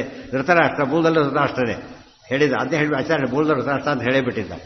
ಅದು ಎಕ್ಸ್ಟೆಂಡ್ ಮಾಡ್ಕೋಬೇಕು. ಎಲ್ಲೆಲ್ಲ ಅಂಶಾವತಾರ ಹೇಳಿರೋದಿಲ್ಲ, ಇಲ್ಲಿ ಹೇಳಿರೋ ಹೆಸರೇ ಮೂಲದಲ್ಲೂ ಇರುತ್ತೆ ಅಂತ ಅರ್ಥ. ಅನಿಚ್ಛಯಾಪಿ ತದ ಯಥಾ ಮೃತಶ್ಚಿತ್ರಾಂಗನಾನುಜ ಅಥ ಔರ್ಧ್ವದೇಹಿಕಂ ಕೃತ್ವಾ ಪಿತುರ್ಭೀಷ್ಮೋ ಅಭ್ಯಷೇಚಯತ್ ರಾಜ್ಯೇ ಚಿತ್ರಾಂಗದಂ. ಅದು ಮುಂದಿನ ಕಥೆ ಹೇಳಿ ಹಿಂದಿದಕ್ಕೆ ಹೋಗ್ತಾರೆ ಮತ್ತೆ. ಈಗ ಅಥ ಔರ್ಧ್ವದೇಹಿಕ. ಅರ್ಧ್ವದೇಹಿಕ ಅಂದ್ರೇನು? ದೇಹ ಬಿಟ್ಟ ಮೇಲೆ ಮಾಡೋ ಊರ್ಧ್ವ ದೇಹ, ದೇಹ ಬಿಟ್ಟ ಮೇಲೆ ಮಾಡೋ ಕರ್ಮಗಳಿಗೆ ಏನಂತ ಕರೀತಾರೆ? ಔರ್ಧ್ವದೇಹಿಕ ಕರ್ಮಗಳು ಅಂತ ಹೆಸರು. ಕೃತ್ವಾ ಪಿತುರ್ಭೀಷ್ಮ ಅಭ್ಯಷೇಚಯತೆ. ಅವರು ಮದ್ದು ಚಿತ್ರಾಂಗದ ಮಹಾರಾಜ, ಈತ ಯುವರಾಜನಾಗಿದ್ದ. ಆತ ಆ ರೀತಿ ಹೋಗಿದ್ದರಿಂದ ಯಾವ ಈ ಚಿತ್ರಾಂಗದ ಹೋದ್ಮೇಲೆ ಯಾರಾಗ್ತಾರೆ? ಈಗ ವಿಚಿತ್ರವೀರ್ಯ ಆಗ್ಬೋದು. ಆ ಕಥೆ ಹೇಳ್ತಾರೆ. ಅಥ ಅವ್ರ ರಾಜ್ಯೇ ಚಿತ್ರಾಂಗದಂ ವೀರಂ. ಶಂತನೇರವರಿಗೂ ಸಮಸ್ಯೆ ಇರಲಿಲ್ಲ, ಆತನೇ ರಾಜ. ಆತ ಹೋದ ಮೇಲೆ ವೇಕೆನ್ಸಿ ಬಂತು. ಫಸ್ಟ್ ಚಿತ್ರಾಂಗದ ದೊಡ್ಡವನು ಅವನು ಮಹಾರಾಜನಾದ, ಇವನು ಯುವರಾಜನಾದ. ಅದೇ ಹೇಳ್ತಾರೆ, ರಾಜ್ಯೇ ಚಿತ್ರಾಂಗದಂ ವೀರಂ ಯೌವರಾಜ್ಯೇ ಯಶ್ಯ ಚಾನುಜಂ. ರಾಜ್ಯದಲ್ಲಿ ಚಿತ್ರಾಂಗದ, ಯುವರಾಜ್ಯದಲ್ಲಿ ತಮ್ಮ ವಿಚಿತ್ರವೀರ್ಯ ಪಟ್ಟಾಭಿಷೇಕ ನಡೀತು. ಆಗೊಂದು ಪ್ರಸಂಗ ಬಂತು. ಚಿತ್ರಾಂಗದೇನ ನಿಹತೋ ನಾಮಸ್ವಂತು ಅಪರಿತ್ಯಜನ್ ಚಿತ್ರಾಂಗದೋ ಅಕೃತೋದ್ವಾಹೋ ಗಂಧರ್ವೇಣ ಮಹಾರಣೇ. ಚಿತ್ರಾಂಗದೇನ ನಿಹತಃ ನಾಮಸ್ವಂತು ಅಪರಿತ್ಯಜನ್ ಚಿತ್ರಾಂಗದ ಅಕೃತೋದ್ವಾಹ ಗಂಧರ್ವೇಣ ಮಹಾರಣೇ. ಚಿತ್ರಾಂಗದೇ, ಈ ಚಿತ್ರಾಂಗದ ಇನ್ನೊಬ್ಬ ಚಿತ್ರಾಂಗದನಿಂದ ಸತ್ತ. ಇವನ ಹೆಸರು ಚಿತ್ರಾಂಗದ, ಒಬ್ಬ ಗಂಧರ್ವ, ಅವನ ಹೆಸರು ಚಿತ್ರಾಂಗದನೇ. ಯಾಕೆಂದು ಹೇಳ್ತಾನೆ, ನಿಹತ ನಾಮಸ್ವಂತು ಅಪರಿತ್ಯಜನ್. ಅವನು ಒಂದು ಸವಾಲು ಹಾಕ್ತಿದ್ದ, ನಾನು ಚಿತ್ರಾಂಗದ ಒಬ್ಬನೇ ಇರಬೇಕು, ಇನ್ನೊಬ್ಬ ಚಿತ್ರಾಂಗದ ಅಂದರೆ ಇನಿಷಿಯಲ್ಸ್ ಹಾಕಿ ಹೆಸರು ಹೇಳೋಕ್ಕಾಗಬಾರ್ದು, ನನ್ನ ಹೆಸರು ಒಬ್ಬನೇ ಇರಬೇಕು. ಎಲ್ಲರೂ ಹೇಳ್ತಾ ಹೋಗ್ತಿದ್ದವನು, ಹೆಸರು ಬದಲಾಯಿಸ್ತೀರೋ ಇಲ್ಲ ಯುದ್ಧಕ್ಕೆ ಬರ್ತೀರೋ ಅಂತೇಳಿ. ಅವರೆಲ್ಲ ಪ್ರಾಣ ಕೆಳಗೆ ಹೆಸರು ಬದಲಾಯಿಸ್ಬಿಡು, ಸುಖವಾಗಿ ನಡೆದು ಹೋಗ್ತಾ ಇತ್ತು ಕೆಲಸ. ಇವನು ಮುಂದೆ ಹಾಗೆ ಬಂದ, ಇವನು ಒಪ್ಪಲಿಲ್ಲ, ಹೆಸರು ಬದಲಾಯಿಸೋದಿಲ್ಲ ಅಂತ ಹೇಳಿದ. ಈಗ ಗಲಾಟೆ ನಡೀತಿದೆ, ಅಲ್ಲಿ ಬೇಕಾದಷ್ಟು ಗಲಾಟೆ ನಡೀತಿದೆ. ಕೆಲವು ಮಾಡೋದಿಲ್ಲ ಅಂತ ಹಠ ಹಿಡಿದು ಬಿಡ್ತಾರೆ, ಅದು ವಿಷಯಕ್ಕಿಂತ ಹಠ ದೊಡ್ಡದಾಗಿಬಿಡುತ್ತೆ ಕೆಲಸ. ಚಿತ್ರಾಂಗದೇನ ನಿಹತ ನಾಮಸ್ವಂತು ಅಪರಿತ್ಯಜನ್ ಚಿತ್ರಾಂಗದೋ ಅಕೃತೋದ್ವಾಹ. ಚಿತ್ರಾಂಗದ ಅಕೃತೋದ್ವಾಹ, ಅವನಿನ್ನೂ ಮದುವೆ ಆಗಿರಲಿಲ್ಲ. ಉದ್ವಾಹ ಅಂದರೆ ಮದುವೆ. ಅವನು ಮದುವೆ ಆಗಿರಲಿಲ್ಲ ಅಂದರೆ ಅವನು ಮಕ್ಕಳ ಪ್ರಶ್ನೆ ಬರಲಿಲ್ಲ. ಈಗ ಚಿಕ್ಕಂದಿನಲ್ಲಿ ಅವನು ಸತ್ತೋದ. ಗಂಧರ್ವೇಣ ಮಹಾರಣೆ, ದೊಡ್ಡ ಯುದ್ಧ ನಡೀತು. 3 ವರ್ಷ ಯುದ್ಧ ನಡೀತಂತೆ ಇಬ್ಬರಿಗೂ, ಗೊತ್ತೆ? 3 ವರ್ಷ. ಎಷ್ಟು ಪವರ್ಫುಲ್ ಯುದ್ಧ ಇತ್ತ. 3 ವರ್ಷ ನಡೀತು. 3 ವರ್ಷ ಇದ್ದು 2 ಕಾರಣ ಅದಕ್ಕೆ. ಒಂದು ಕಾರಣ ಸಮರ್ಥನಾಗಿದ್ದೆ, ಇನ್ನೊಂದು ಕಾರಣ ಭೀಷ್ಮರು ಧೈರ್ಯ ಕೊಟ್ಟಿದ್ರು ತಮಗೆ ಫಸ್ಟ್ ಕ್ಲಾಸ್ ಆಗಿ. 3 ವರ್ಷ ಯುದ್ಧ ನಡೀತು. ಕೊನೆಯಲ್ಲಿ ಇವನು ಸತ್ತು ಹೋಗ್ತಾನೆ. ಅದು ಗಂಧರ್ವ ಬೈ ವರ್ಚ್ಯೂ ಆಫ್ ಹಿಸ್ ಬಾಡಿನೇ ಆಗಿತ್ತು, ಪೋಸ್ಟ್ ಆಗಿತ್ತು. ಪಾಪ ಭೂಲೋಕದ ವ್ಯಕ್ತಿ, ಕೊನೆಗೂ ಸತ್ತು ಹೋದ. ಅಲ್ಲಿಗೆ ಕೆಲಸ ಮುಗಿತು. ಮತ್ತು ನಾಮತ್ಯಾಗ ಮಾಡಲಿಕ್ಕೂ ಇಷ್ಟಪಡದೆ ಸತ್ತಂಥ ವ್ಯಕ್ತಿ ಇವರು. ಕ್ಷತ್ರಿಯರ ಧರ್ಮ ಅದು. ಕ್ಷತ್ರಿಯ ಯಾವುದೇ ಸವಾಲಿಗೆ ಏನಾಗಬಾರ್ದು, ಸೋತ್ರ ಅದು ಕ್ಷತ್ರಿಯತ್ವ ಅಲ್ಲ. ಛಾತ್ರ ತೇಜಸ್ಸು ಅಂದ್ರೆ ಅದೇ, ಬ್ರಹ್ಮ ತೇಜಸ್ ಆಗಲ್ಲ. ವಿದ್ಯೆ ವಿಷಯ ಬಂದಾಗ ಬ್ರಹ್ಮ ತೇಜಸ್ಸು, ಗೊತ್ತಾಯ್ತಾ? ಫಿಸಿಕಲ್ ಸ್ಟ್ರೆಂತ್ ಪ್ರಶ್ನೆ ಬಂದಾಗ ಛಾತ್ರ ತೇಜಸ್, 2 ಕೌಂಟ್ ಆಗ್ತಾರೆ. 2 ತೇಜಸ್ ಇಲ್ಲದೋದ್ರೆ ಅದಕ್ಕೆ ಅಷ್ಟು ಮಹತ್ವ. ಒಂದಲ್ಲಿ ಇರಬೇಕು ಯಾವುದಾದ್ರು, ಅದು ಬ್ರಹ್ಮವಿದ್ಯೆನೇ ವಿದ್ಯೆ. ಚಿತ್ರಾಂಗ ನೀವು ಹೇಳಿ ಯಾಕೆ ಸೋತ? ದ್ವಂದ್ವ ಯುದ್ಧ ಅದು. ದ್ವಂದ್ವ ಯುದ್ಧದಲ್ಲಿ ಏನು ಮಾಡಾಗಿಲ್ಲ ಗೊತ್ತು. ಅಪ್ಪ ಕ್ಯಾಚ್ ಹಿಡಿದು ಬಿಟ್ರೆ ಹೋಗಿ ಔಟ್ ಮಾಡ್ಲಿಕ್ಕೆ ಅಂತ ಹೇಳಿ ಇನ್ವ್ಯಾಲಿಡ್. ಯಾರು ಕ್ಯಾಚ್ ಹಿಡಿಬೇಕು? ಆಟಗಾರ ಹಿಡಿಬೇಕಷ್ಟೇ. ಇದು ಯಾರು ಅಂಪೈರ್ ಹಿಡಿದ್ರು ಅಷ್ಟೇ, ಯಾರು ಹಿಡಿದ್ರು ಅಷ್ಟೇ. ಅದೇನಲ್ಲ, ಒಂದು ಹಿಡಿದ್ಬಿಟ್ಟು 6 ಡಿಕ್ಲೇರ್ ಮಾಡಿಬಿಡ್ತಾರೆ, ಹೋಗ ಹಿಡಿದು ಬಿಟ್ರೆ ಹೋಯ್ತಾನೆ. ಅದಕ್ಕೆ ಆಟಗಾರರೇ ಆಗಬೇಕು. ದ್ವಂದ್ವ ಯುದ್ಧದಲ್ಲಿ ಕಂಡೀಷನ್, ಇನ್ನೊಬ್ರು ಎಂಟರ್ ಆಗಾಗಿಲ್ಲ. ದ್ವಂದ್ವ ಯುದ್ಧದಲ್ಲಿ ಇನ್ನೊಬ್ರು ಯಾರು ಎಂಟರ್ ಆಗಾಗಿಲ್ಲ. ಮಾಸ್ ಯುದ್ಧದಲ್ಲಿ ಯಾರು ಬೇಕಾದ್ರೆ ಹೊಡಿಬೋದು. ಸರಿ, ರೂಲ್ಸ್ ಬೇಕು, ಅಲ್ಲೂ ರೂಲ್ಸ್ ಇರುತ್ತೆ. ಬಟ್ ಇದು ಬೇರೆ. ದ್ವಂದ್ವ ಯುದ್ಧದ ಶಬ್ದ ಅರ್ಥ ಆಗಿಬಿಟ್ರೆ ಇನ್ನು ಕ್ರಿಕೆಟ್ ದ್ವಂದ್ವ ಯುದ್ಧ ಆಗುತ್ತೆ. ಬೌಲರು ಬ್ಯಾಟ್ಸ್ಮನ್ನು ಇವು 2 ಟೀಮ್ ನಡೀತಾ ಇದೆ. ಇನ್ನೊಬ್ಬ ಟೀಮ್ನೂ ಬರಾಗಿಲ್ಲ ಈ ಮಧ್ಯೆ. ಅವನ ಆಟಗಾರನಾಗಿದ್ದರೂ ಕೂಡ ಇಲ್ಲ. ಮತ್ತೆ ಆಟಗಾರನಾಗಿದ್ದರೂ ಕೂಡ ಎಲ್ಲಿ ನಿಂತಿರ್ಬೇಕು ಅಲ್ಲೇ ನಿಲ್ಬೇಕು, ಅವನು ಫಿಕ್ಸ್ ಆಗಿರುತ್ತೆ ಪ್ಲೇಸು. ಅದೆಲ್ಲ ನಿಯಮಗಳಿದೆ. ಆ ನಿಯಮಗಳ ಅನುಸಾರ ನಡೆದ್ರೆ ಮಾತ್ರ ಅದಕ್ಕೆ ಮಹತ್ವ, ಇಲ್ಲೋದ್ರಿಲ್ಲ. ಯುದ್ಧದ ನಿಯಮಗಳು ಹಾಕಿ. ಚಿತ್ರಾಂಗದೋ ಕೃತೋದ್ವಾಹೋ ಗಂಧರ್ವೇಣ ಮಹಾರಣೆ. ಆಟಗಾಟ ಯಾಕೆ ತಿಳ್ಕೊಂಡಿರ್ಬೇಕು ಅಂದರೆ ಇದು ರೂಲ್ಸ್ ಅರ್ಥ ಮಾಡಿ, ಶಾಸ್ತ್ರ ಅರ್ಥ ಮಾಡ್ಕೊಳ್ಳೋದಕ್ಕೆ. ಶಾಸ್ತ್ರದ ಬೇಸ್ ಮೇಲೆ ಎಲ್ಲ ಬಂದಿರೋದು. ಅರ್ಥ ಮಾಡಿದ್ರೆ ಅದು ನಮ್ಗೆ ಅರ್ಥ ಆಗುತ್ತೆ. ಅದೆಲ್ಲ ನಮ್ಗೆ ಯಾತಕ್ಕೆ ಅಂತ ಬಿಟ್ಕೊಂಡ್ರೆ ಜ್ಞಾನ ಡೆವಲಪ್ ಆಗೋದೇ. ನಮ್ಗೆ ಯಾವುದೇ ವಿಷಯ ತಿಳ್ಕೊಂಡ್ರು ಕೂಡ ಎಲ್ಲಿಗೆ ಅಪ್ಲೈ ಮಾಡ್ಕೋಬೇಕಂದ್ರೆ ಈ ಸಿನಿಮಾ, ನಾಟಕ, ಕಥೆ, ಕಾದಂಬರಿ ಏನಾರು ಇರಲಿ, ಈ ಬೇರೆ ಕೆಲಸ ಇಲ್ಲ. ಯಾವುದೋ ಸೂತಕ ಬಂದಿದೆ, ಓದಾಗಿಲ್ಲ ಶಾಸ್ತ್ರನ, ಅದು ಕಾದಂಬರಿ ಓದಾಕ್ಬಿಟ್ಟ ನಡಿ ಅಂತೇಳಿ. ಅದಕ್ಕೆ ನಿಯಮಗಳಿಲ್ಲ. ಅದು ಏನು ತಿಳ್ಕೊಂಡ ಕೆಟ್ಟದಾಗಿತ್ತು, ಈ ರೀತಿ ಕೆಟ್ಟದಿರಬಾರದು, ಅದೇ ತೀರ್ಮಾನ, ದೊಡ್ಡ ತೀರ್ಮಾನ. ನಮ್ಮ ಶಾಸ್ತ್ರಕ್ಕೆ ಎಷ್ಟು ಡಿಫರೆನ್ಸ್ ಇದೆ ಅಂತ ಗೊತ್ತಾಯ್ತು. ಇದೆಲ್ಲ ಯೋಚನೆ ಮಾಡಿದರೆ ಒಟ್ಟಿನ ಮೇಲೆ ಏನು ಮಾಡ್ತೀರಿರೋದು ಎಷ್ಟು ಮುಖ್ಯನೋ, ಯಾಕೆ ಅಪ್ಲೈ ಮಾಡ್ತೀರೋ ಅಷ್ಟೇ ಮುಖ್ಯ. ದೇವಸ್ಥಾನಕ್ಕೆ ಹೋದ ಪ್ರಸಾದ ಸಿಗುತ್ತೆ ಅಂತ ಏನು ಭಾಳ ಆಗೋದು ಪೂರ್ತಿಯಾಗಿ. ಯಾಕಂದ್ರೆ ಉದ್ದೇಶ ಏನಿದೆ ಒಂದೀಗ? ಪ್ರಸಾದ ಅದು ರುಚಿಯಾಗಿರುತ್ತೆ. ಪ್ರಸಾದ ಯಾರೋ ಹೇಳಿದ್ರು ಅದು ಬೇರೆ ಸೇರ್ಕೊಳ್ತಾರೆ, ಉಪಯೋಗ ಇಲ್ಲ. ದೇವ್ರ ದರ್ಶನಕ್ಕೆ ಹೋದ್ರೂ ಕೂಡ ದೇವ್ರ ಬಗ್ಗೆ ಅವನಿಗೆ ಕಾನ್ಸೆಪ್ಟ್ ಇಲ್ಲ. ಅರ್ಥ ಆಯ್ತಾ? ಆ ಹಿನ್ನೆಲೆಯಲ್ಲಿ ಸ್ವಲ್ಪ ನೋಡಿ, ಅವನು ದೇವ್ರ ದರ್ಶನ ಮಾಡಿದ. ಏಕಾಚಿ ಪ್ರಸಾದ ಸ್ವೀಕಾರ ಮಾಡಲಿಲ್ಲ ಅವನು, ಪ್ರಸಾದಕ್ಕೆ ಹೋಗಲೇ ಇಲ್ಲ ಅವನು, ದರ್ಶನಕ್ಕೆ ಹೋಗಿದ್ದ. ಎಷ್ಟು ಮಹತ್ವ ಇದೆ. ಹೋಗಿದ್ದು ನೋಡಿ ಇಬ್ಬರು ಒಂದೇ ರೀತಿ ಹೋದಾಗ ಕಾಣಿಸ್ತು. ಅವ್ರ ಆ್ಯಟಿಟ್ಯೂಡ್ ಬೇರೆ ಆಗಿದೆ. ಇದು ಅರ್ಥ ಮಾಡಿಕೊಂಡ್ರೆ ನಾವು ಯಾವುದೇ ಸಣ್ಣ ಕೆಲಸ, ಸುಧಾಮ ಬರೀ ಅವಲಕ್ಕಿ ಕೊಟ್ಟಿದ್ದು, ಎಷ್ಟು ಅಹಂಕರ್ತ ಹರಿಕೆಲ್ಲ ಅನುಸಂಧಾನ ಕೊಟ್ಟಿದ್ದಕ್ಕೆ ಎಷ್ಟು ಫಲ ಸಿಗ್ತಾ ಇದ್ದಾರೆ. ದುರ್ಯೋಧನ ಒಂದು ಮಾಡಲಾರ್ದ ಅಡಿಗೆನೇ ಇರಲಿಲ್ಲ, ಕೃಷ್ಣ ಕಣ್ಣೆತ್ತಿ ನೋಡಲಿಲ್ಲ, ತಗೊಳ್ಳೋದೆಲ್ಲ ಅಂತ ಹೇಳಕ್ಕೆ ಬಂದಿದ್ದೀರಿ ಅಂತ ಹೇಳ್ಬಿಟ್ರು. ಇದು ಅನುಸಂಧಾನ ಭಾರಿ ಮುಖ್ಯವಾದದ್ದು. ಏನು ಮಾಡ್ತಾ ಇರೋದು ಎಷ್ಟು ಮುಖ್ಯನೋ, ಹೇಗೆ ಮಾಡ್ತಾರೆ ಎಂಬುದು ಅಷ್ಟೇ ಮುಖ್ಯವಾದದ್ದು. 194 ಜನಕ್ಕೆ ಏನಿಲ್ಲ, ಅದು ಕೆಲಸ ಮಾಡಲಿಕ್ಕೆ ತಯಾರಿಲ್ಲ. ಫಸ್ಟು ಮಾಡಿದರೆ ವರ್ಸ್ಟ್ ಕ್ವಾಲಿಟಿ. ನಿರ್ವಾಯಿಲ್ಲ, ಇವನೇ ಬೆಸ್ಟ್ ಸಿಕ್ಕಿರೋದು ಅಂತಾರಲ್ಲ ಹಾಗೆ, ಇವನೇ ಇದ್ದಿದ್ರಲ್ಲೇ ಬೆಸ್ಟ್ ಅಂತ ಕರೀತಾರೆ. ಆ ರೀತಿ ಆಗಬಾರ್ದು. ಚಿತ್ರಾಂಗದ ನಾಲೆಡ್ಜಿಗೆ ಎಂಡೇ ಇಲ್ಲ. ಪ್ರತಿಯೊಂದು ಕೆಲಸದಲ್ಲೂ ಏನಾಗ್ಲಿಕ್ಕೆ ಬರುತ್ತೆ, ಇಂಪ್ರೂವ್ ಮಾಡ್ಕೊಳ್ಳೋದು. ಪ್ರತಿಯೊಂದು ಕೆಲಸದಲ್ಲೂ ಕೂಡ ಡೇಟ್ ಚೇಂಜ್ ಆಗ್ತಾ ಬರುತ್ತೆ, ಡೇ ಬೈ ಡೇ ಇಂಪ್ರೂವ್ ಆಗ್ತಾನೇ ಇರಬೇಕು. ಅದು ಮಾಡೋದು ಅನೇಕರು ಮಾಡಿಕೊಳ್ಳೋದು. ಚಿತ್ರಾಂಗದು ಅಕೃತ ಉದ್ವಾಹ ಗಂಧರ್ವೇಣ ಮಹಾರಣೆ, ಅದು ಮಹಾರಣ ಅಂತ ಕರೆದು. ಯಾಕೆ ಮಹಾರಣ ಅಂತ ಕರೆದು ಓದೋದು ಅರ್ಥ ಆಗೋದಿಲ್ಲ. ಮಹಾಭಾರತ ಓದೋ ಗೊತ್ತಾಗುತ್ತೆ. 3 ವರ್ಷ ನಡೆದ ದೊಡ್ಡ ಯುದ್ಧ ಅಂತ ಹೇಳಿದಾಗ ಮಹಾರಣ ಅನ್ನೋ ಪದಕ್ಕೆ ಅರ್ಥ ಬರುತ್ತೆ. ಇಬ್ಬರೇ ಯುದ್ಧ ಮಾಡಿದ್ದಾರೆ, ಮಹಾರಣ ಅಂತ ಕರೆದು. ಎಲ್ಲಿ ನೋಡ್ಬೇಕು ನಾವೀಗ? ಮೂರು ವರ್ಷ ನಡೀತು ಯುದ್ಧ ಅಂದಮೇಲೆ ಕ್ವಾಲಿಟಿ ಹೇಗಿತ್ತು ಅಂತ ಆಯ್ತು. ಈಗ ಹೇಳಿದ್ರೆ ಫಸ್ಟ್ ಕ್ಲಾಸ್ ಆಗಿತ್ತು. ಇದು ಅದನ್ನು ಹೇಳಿದಾಗ ಮಹಾರಣ. ವಿಚಿತ್ರ ವೀರ್ಯಂ ರಾಜಾನಂ ಕೃತ್ವಾ ಭೀಷ್ಮೋ ಅನ್ವಪಾಲಯತೆ ಅಥ ಕಾಶಿ ಸುತಾಸ್ತಿಸ್ರ. ಏನ ಅದು ಬೇರೆ, ಅದು ಮಹಾರಣ ಅಂತ ಹೇಳಿದ್ರೆ ಅಲ್ಲಿ ಮಹಾರಣ ಬಹಳ ಯುದ್ಧ ಮಾಡೋಣ. ಯಾಕೆ 18 ಬಾರಿ ಕೃಷ್ಣನ ಬೇರೆ ಯುದ್ಧಕ್ಕೆ ಹೋಗಿದ್ದ, 23 ವರ್ಷ. ಅದು 6 ಮಹಾರಣ. ಪತಿ ರುದ್ರಾದಿಗಳ ವರ ಇತ್ತು ಅವನಿಗೆ, ಬ್ರಹ್ಮವರ ಎಲ್ಲ ಇತ್ತು. ಇಲ್ಲಿ ಆ ರೀತಿ ಅಲ್ಲ. ಈ 3 ವರ್ಷ ತಗೊಂಡಿದ್ದ ಭಾರಿ ಇಂಪಾರ್ಟೆಂಟ್. ವಿಚಿತ್ರ ವೀರ್ಯಂ ಇವು ನಡೀತಾ ನೋಡಿ. ಎಷ್ಟು ದಿವಸ ಆಯ್ತು ಯುದ್ಧ ಈಗಾಗಲೇ? ಇವರು ಯುದ್ಧ 14-15 ದಿವಸ ಆಯ್ತು ಈಗಾಗಲೇ ಯುದ್ಧ. ವಿಯೆಟ್ನಾಂ ಯುದ್ಧ ಸೆವೆರಲ್ ಇಯರ್ಸ್ ನಡೆದಿತ್ತು. ವಿಯೆಟ್ನಾಂ ಯುದ್ಧ ನಡೆದಿದ್ದರಿಂದ ಎಷ್ಟೋ ವರ್ಷಗಳ ಕಾಲ ಈಗಿದೆಯಲ್ಲೋ ಗೊತ್ತಿಲ್ಲ, ಆಗತ್ತೂ ಯುದ್ಧ ನಡೀತಾನೇ ಇತ್ತು ಮುಂದಕ್ಕೆ. ವಿಚಿತ್ರ ಅದು ನೋಡಿದಾಗ ಇವತ್ತಿನ ಕಾಲಕ್ಕೆ ಅಡ್ವಾನ್ಸ್ ವೆಪನ್ಸ್ ಇದೆ ಇವತ್ತು. ಇದರಲ್ಲಿ ಇಷ್ಟು ನಡೀತಾ ಇದೆ ಅಂದರೆ ಈ ಅಡ್ವಾನ್ಸು ಫಿಸಿಕಲಿ ಇದು. ಅದೆಲ್ಲ ಮಂತ್ರಗಳ ಅಸ್ತ್ರ ಇತ್ತು. ಅದರಲ್ಲಿ ಇಬ್ಬರಿಗೂ ಗೊತ್ತಿದ್ದಾಗ ಯಾರು ಸ್ವಲ್ಪ ಹೇಳೋದು ಭಾರಿ ಕಷ್ಟ. ವಿಚಿತ್ರ ವೀರ್ಯಂ ರಾಜಾನಂ ಕೃತ್ವಾ ಭೀಷ್ಮೋ ಅನ್ವಪಾಲಯತೆ ಅಥ ಕಾಶಿ ಸುತಾಸ್ತಿಸ್ರ ತದರ್ಥಂ ಭೀಷ್ಮ ಆಹರತೆ. ವಿಚಿತ್ರ ವೀರ್ಯಂ ರಾಜಾನಂ ಕೃತ್ವಾ. ಈಗ ಒಂದೇ ಪೋಸ್ಟು, ಇವರಿಲ್ಲೇ ಇಬ್ಬರಿಲ್ಲ, ಒಬ್ಬರೇ ಇರೋದು. ಈಗ ರಾಜ ಯಾರೀಗ? ಭೀಷ್ಮ. ನೋಡಿ, ಯಾವ ಸ್ಟೇಜಲ್ಲೂ ಕೂಡ ಏನು ಮಾಡ್ಕೊಳ್ಳಿಲ್ಲ, ಕೊಟ್ಟು ಮಾತು ತಪ್ಪಲಿಲ್ಲ. ಈಗ ಚಿಕ್ಕವರಿದ್ದಾರೆ ಅಂತ ಕಾರಣ ಇಟ್ಟು ಏನು ಮಾಡ್ಬೋದಾಗಿತ್ತು? ರಾಜ್ಯ ಆಳ್ಬೋದು. ಇಲ್ಲಿ ಚಿಕ್ಕವರಿದ್ದಾರಲ್ಲ, ಬಾಲ್ಯ, ಇವರಿದೇನು ಬಾಲ್ಯ ಪಾಪ, ಆದರೂ ಬಿಡಲಿಲ್ಲ. ರಾಜ್ಯಪಾರ ಮಾಡ್ತಿದ್ದು ತಾವೇ. ಬಟ್ ಎಲ್ಲ ಅಫಿಷಿಯಲ್ ಸ್ಟೇಜ್ ಎಲ್ಲ ಯಾರ್ದೀಗ? ಇವ್ರದೇನೆ. ಫುಲ್ ಸಪೋರ್ಟ್ ಕೊಟ್ಟರು ಅದಕ್ಕೆ.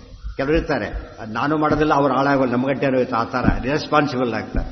ಭೀಷ್ಮರು ಹಾಗಾಗಲಿಲ್ಲ. ನನಗೆ ರಾಜ್ಯ ಬೇಡ ಅಂಥೇಳಿ ಇವರು ರಾಜ್ಯ ಕೆಡಿಸ್ಬೇಕು, ಸರಿಯಾಗಿ ರಾಜ್ಯಭಾರ ಮಾಡ್ತಿದ್ದೆ. ಈಗ ಅದು ಹೋಗಿದ್ದಕ್ಕೆ ಏನು ಮಾಡಿದ್ರು, ಒಬ್ಬನೇ ಉಳ್ಕೊಂಡು ಅವನಿಗೆ ಪಟ್ಟಾಭಿಷೇಕ ಮಾಡಿದರು. ಅವನು ವಿಚಿತ್ರ ವೀರ್ಯಂ ರಾಜಾನಂ ಕೃತ್ವ ಭೀಷ್ಮೋ ಅನ್ವಪಾಲಯ. ಸ್ವಲ್ಪ ದಿವಸ ಆಯ್ತು. ಅಥ ಅಂದರೆ ಚಿತ್ರಾಂಗದಲ್ಲಿ ಯಾಕೆ ಮದುವೆ ಮಾಡಿದ್ದಿಲ್ಲ ಪ್ರಶ್ನೆಗೆ ಉತ್ತರ ಇತ್ತು. ಚಿತ್ರಾಂಗದಲ್ಲಿ ಯಾಕೆ ಮದುವೆ ಮಾಡಿದ್ದಿಲ್ಲ? ಇನ್ನು ಮದುವೆ ವಯಸ್ಸಿಗೆ ಬಂದಿರಲಿಲ್ಲ ಅವನು, ಪಾಪ ಚಿಕ್ಕಂದಿನಲ್ಲೇ ಸತ್ತು ಹೋಗಿಬಿಟ್ಟ. ಈಗ ಸ್ವಲ್ಪ ಕಾಲ ಆಯ್ತು. ಈಗ ಇಲ್ಲವ್ರು ಏನಾಗ್ತಿತ್ತು, ಮತ್ತೆ ಇವನಿಗೆ ಮದುವೆ ಮಾಡ್ಬೋದಾಗ್ತಾರೆ. ಸ್ವಲ್ಪ ದಿವಸ ಆಯ್ತು, ದೊಡ್ಡವನಾದ, ಈಗ ಮದುವೆ ಮಾಡಿ. ಅರ್ಥ ಆಯ್ತಾ? ಅದ್ರ ಭೀಷ್ಮರು ಕಾಲಕ್ಕೆ ಸರಿಯಾದ ಕೆಲಸ ಮಾಡ್ತಾ ಇದ್ದಾರೆ. ಅವನಿಗೆ ಮದುವೆ ಲೇಟ್ ಆಗಿತ್ತು, ಅದಕ್ಕೆ ಸತ್ತ ಆ ಥರ ಕಾರಣ ಇಲ್ಲ. ಈಗ ಮದುವೆ ವಯಸ್ಸೇ ಬಂದಿರಲಿಲ್ಲ ಅವನು. ಅಷ್ಟು ಚಿಕ್ಕ ವಯಸ್ಸಿನಲ್ಲೇ ಅಷ್ಟು ಚೆನ್ನಾಗಿ ತಮ್ಮನ್ನು ತಯಾರು ಮಾಡಿದರು ಅವರು. ಇದಿತ್ತು, ಒಳ್ಳೆ ವೀರಮರಣ ಅಂತಾರಲ್ಲ, ಸರಿಯಾದ ರೀತಿಯಲ್ಲಿ ದೇಹತ್ಯಾಗ ಮಾಡಿದ. ಅಥ ಕಾಶಿ ಸುತಾಸ್ತಿಸ್ರ ತದರ್ಥಂ ಭೀಷ್ಮ ಆಹರತೆ. ಮುಂದೆ ಕಾಶಿರಾಜರ ಮಕ್ಕಳು 3 ಜನ ಇದ್ದರು. ಅಂಬಾಲಿಕಾ, ಅಂಬಿಕಾ. ಅಂಬಾ ದೊಡ್ಡವಳು, ಅಂಬಿಕಾ ಆಮೇಲೆ, ಅಂಬಾಲಿಕಾ 3ನೇವಳು. ಅಲ್ಲಿ ಹೋಗಿಬಿಟ್ಟು ಸ್ವಯಂವರದ ವ್ಯವಸ್ಥೆ ಮಾಡಿದ್ದಾತ. ಇದು ಹೋಗಿ ಏನು ಮಾಡಿದ? ಕ್ಷತ್ರಿಯರ ಧರ್ಮ ಅದು, ಬೇರೆಯವರ ರೀತಿ ಮಾಡಾಗಿಲ್ಲ. ಕ್ಷತ್ರಿಯರ ಧರ್ಮ. ಯುದ್ಧಕ್ಕೆ ಹೋದ್ರಿ. ಇಲ್ಲಿ ನಾನು ಎತ್ಕೊಂಡು ಕರ್ಕೊಂಡು ಹೋಗ್ತಾ ಇದ್ದೆ, ಯುದ್ಧ ಮಾಡಬೇಕಂದ್ರೆ ಬಿಡಿಸ್ಕೊಡ್ರಿ ಅಂತ ಹೇಳಿದರು. ಯುದ್ಧಕ್ಕೆ ಬಂದರು ಜನ. ಇವರಿಗೆ ಲೆಕ್ಕನೇ ಇದ್ದಿಲ್ಲ. ಇವರಿಗೆ ಎಲ್ಲರೂ ಸೋಲಿಸ್ಬಿಟ್ರು. ಇವರು ರೆಕಾರ್ಡ್ ಯುದ್ಧ ಮಾಡಿದ್ರು ಭೀಷ್ಮರು. ಕಾಶಿರಾಜ ಪ್ರಸಿದ್ಧರಾದ ರಾಜ. ಆತನ ಮದುವೆ ಕಾಲಕ್ಕೆ ಹೋಗಿಬಿಟ್ಟು ಸ್ವಯಂವರ ಮಂಟಪದಲ್ಲಿ ಎಲ್ಲರನ್ನು ಸೋಲಿಸಿ ಕರ್ಕೊಂಡು ಬಂದ್ರಲ್ಲ. ಭೀಷ್ಮರಿಗೆ ಭಾರಿ ದೊಡ್ಡ ಹೆಸರು ಬಂತು. ಅದರಿಂದ ಬಂದಿರಲ್ಲ, ಕೀರ್ತಿವಂತನಾಗ್ತಾನೆ ಅಂತೇಳಿ. ಅದನ್ನು ಯಾರೋ ಅವ್ರ ಮೇಲೆ ಯುದ್ಧ ಮಾಡಲಿಕ್ಕೆ ಇಷ್ಟಪಡ್ತಿದ್ದಿಲ್ಲ. ಆಮೇಲೆ ಇಲ್ಲಿ ಬಂದು ಫಾರಿನ್ ಪಿಚ್ಚಲ್ಲೇ ಗೆದ್ದುಬಿಟ್ಟಿದ್ದಾರೆ, ಅಲ್ಲಿ ಹೋದ್ರೆ ಪಜಿತಿ ಆಗುತ್ತೆ ಅಂತ ಯಾರೂ ಬರ್ತಿರಲಿಲ್ಲ. ಯುದ್ಧ ಮಾಡೋ ಪ್ರಸಂಗಲೇ ಬರದಾರದಷ್ಟರ ಮಟ್ಟಿಗೆ ಅವರು ಒಂದು ಇಂಪ್ಯಾಕ್ಟ್ ಕ್ರಿಯೇಟ್ ಮಾಡಿದರು ಭೀಷ್ಮರು.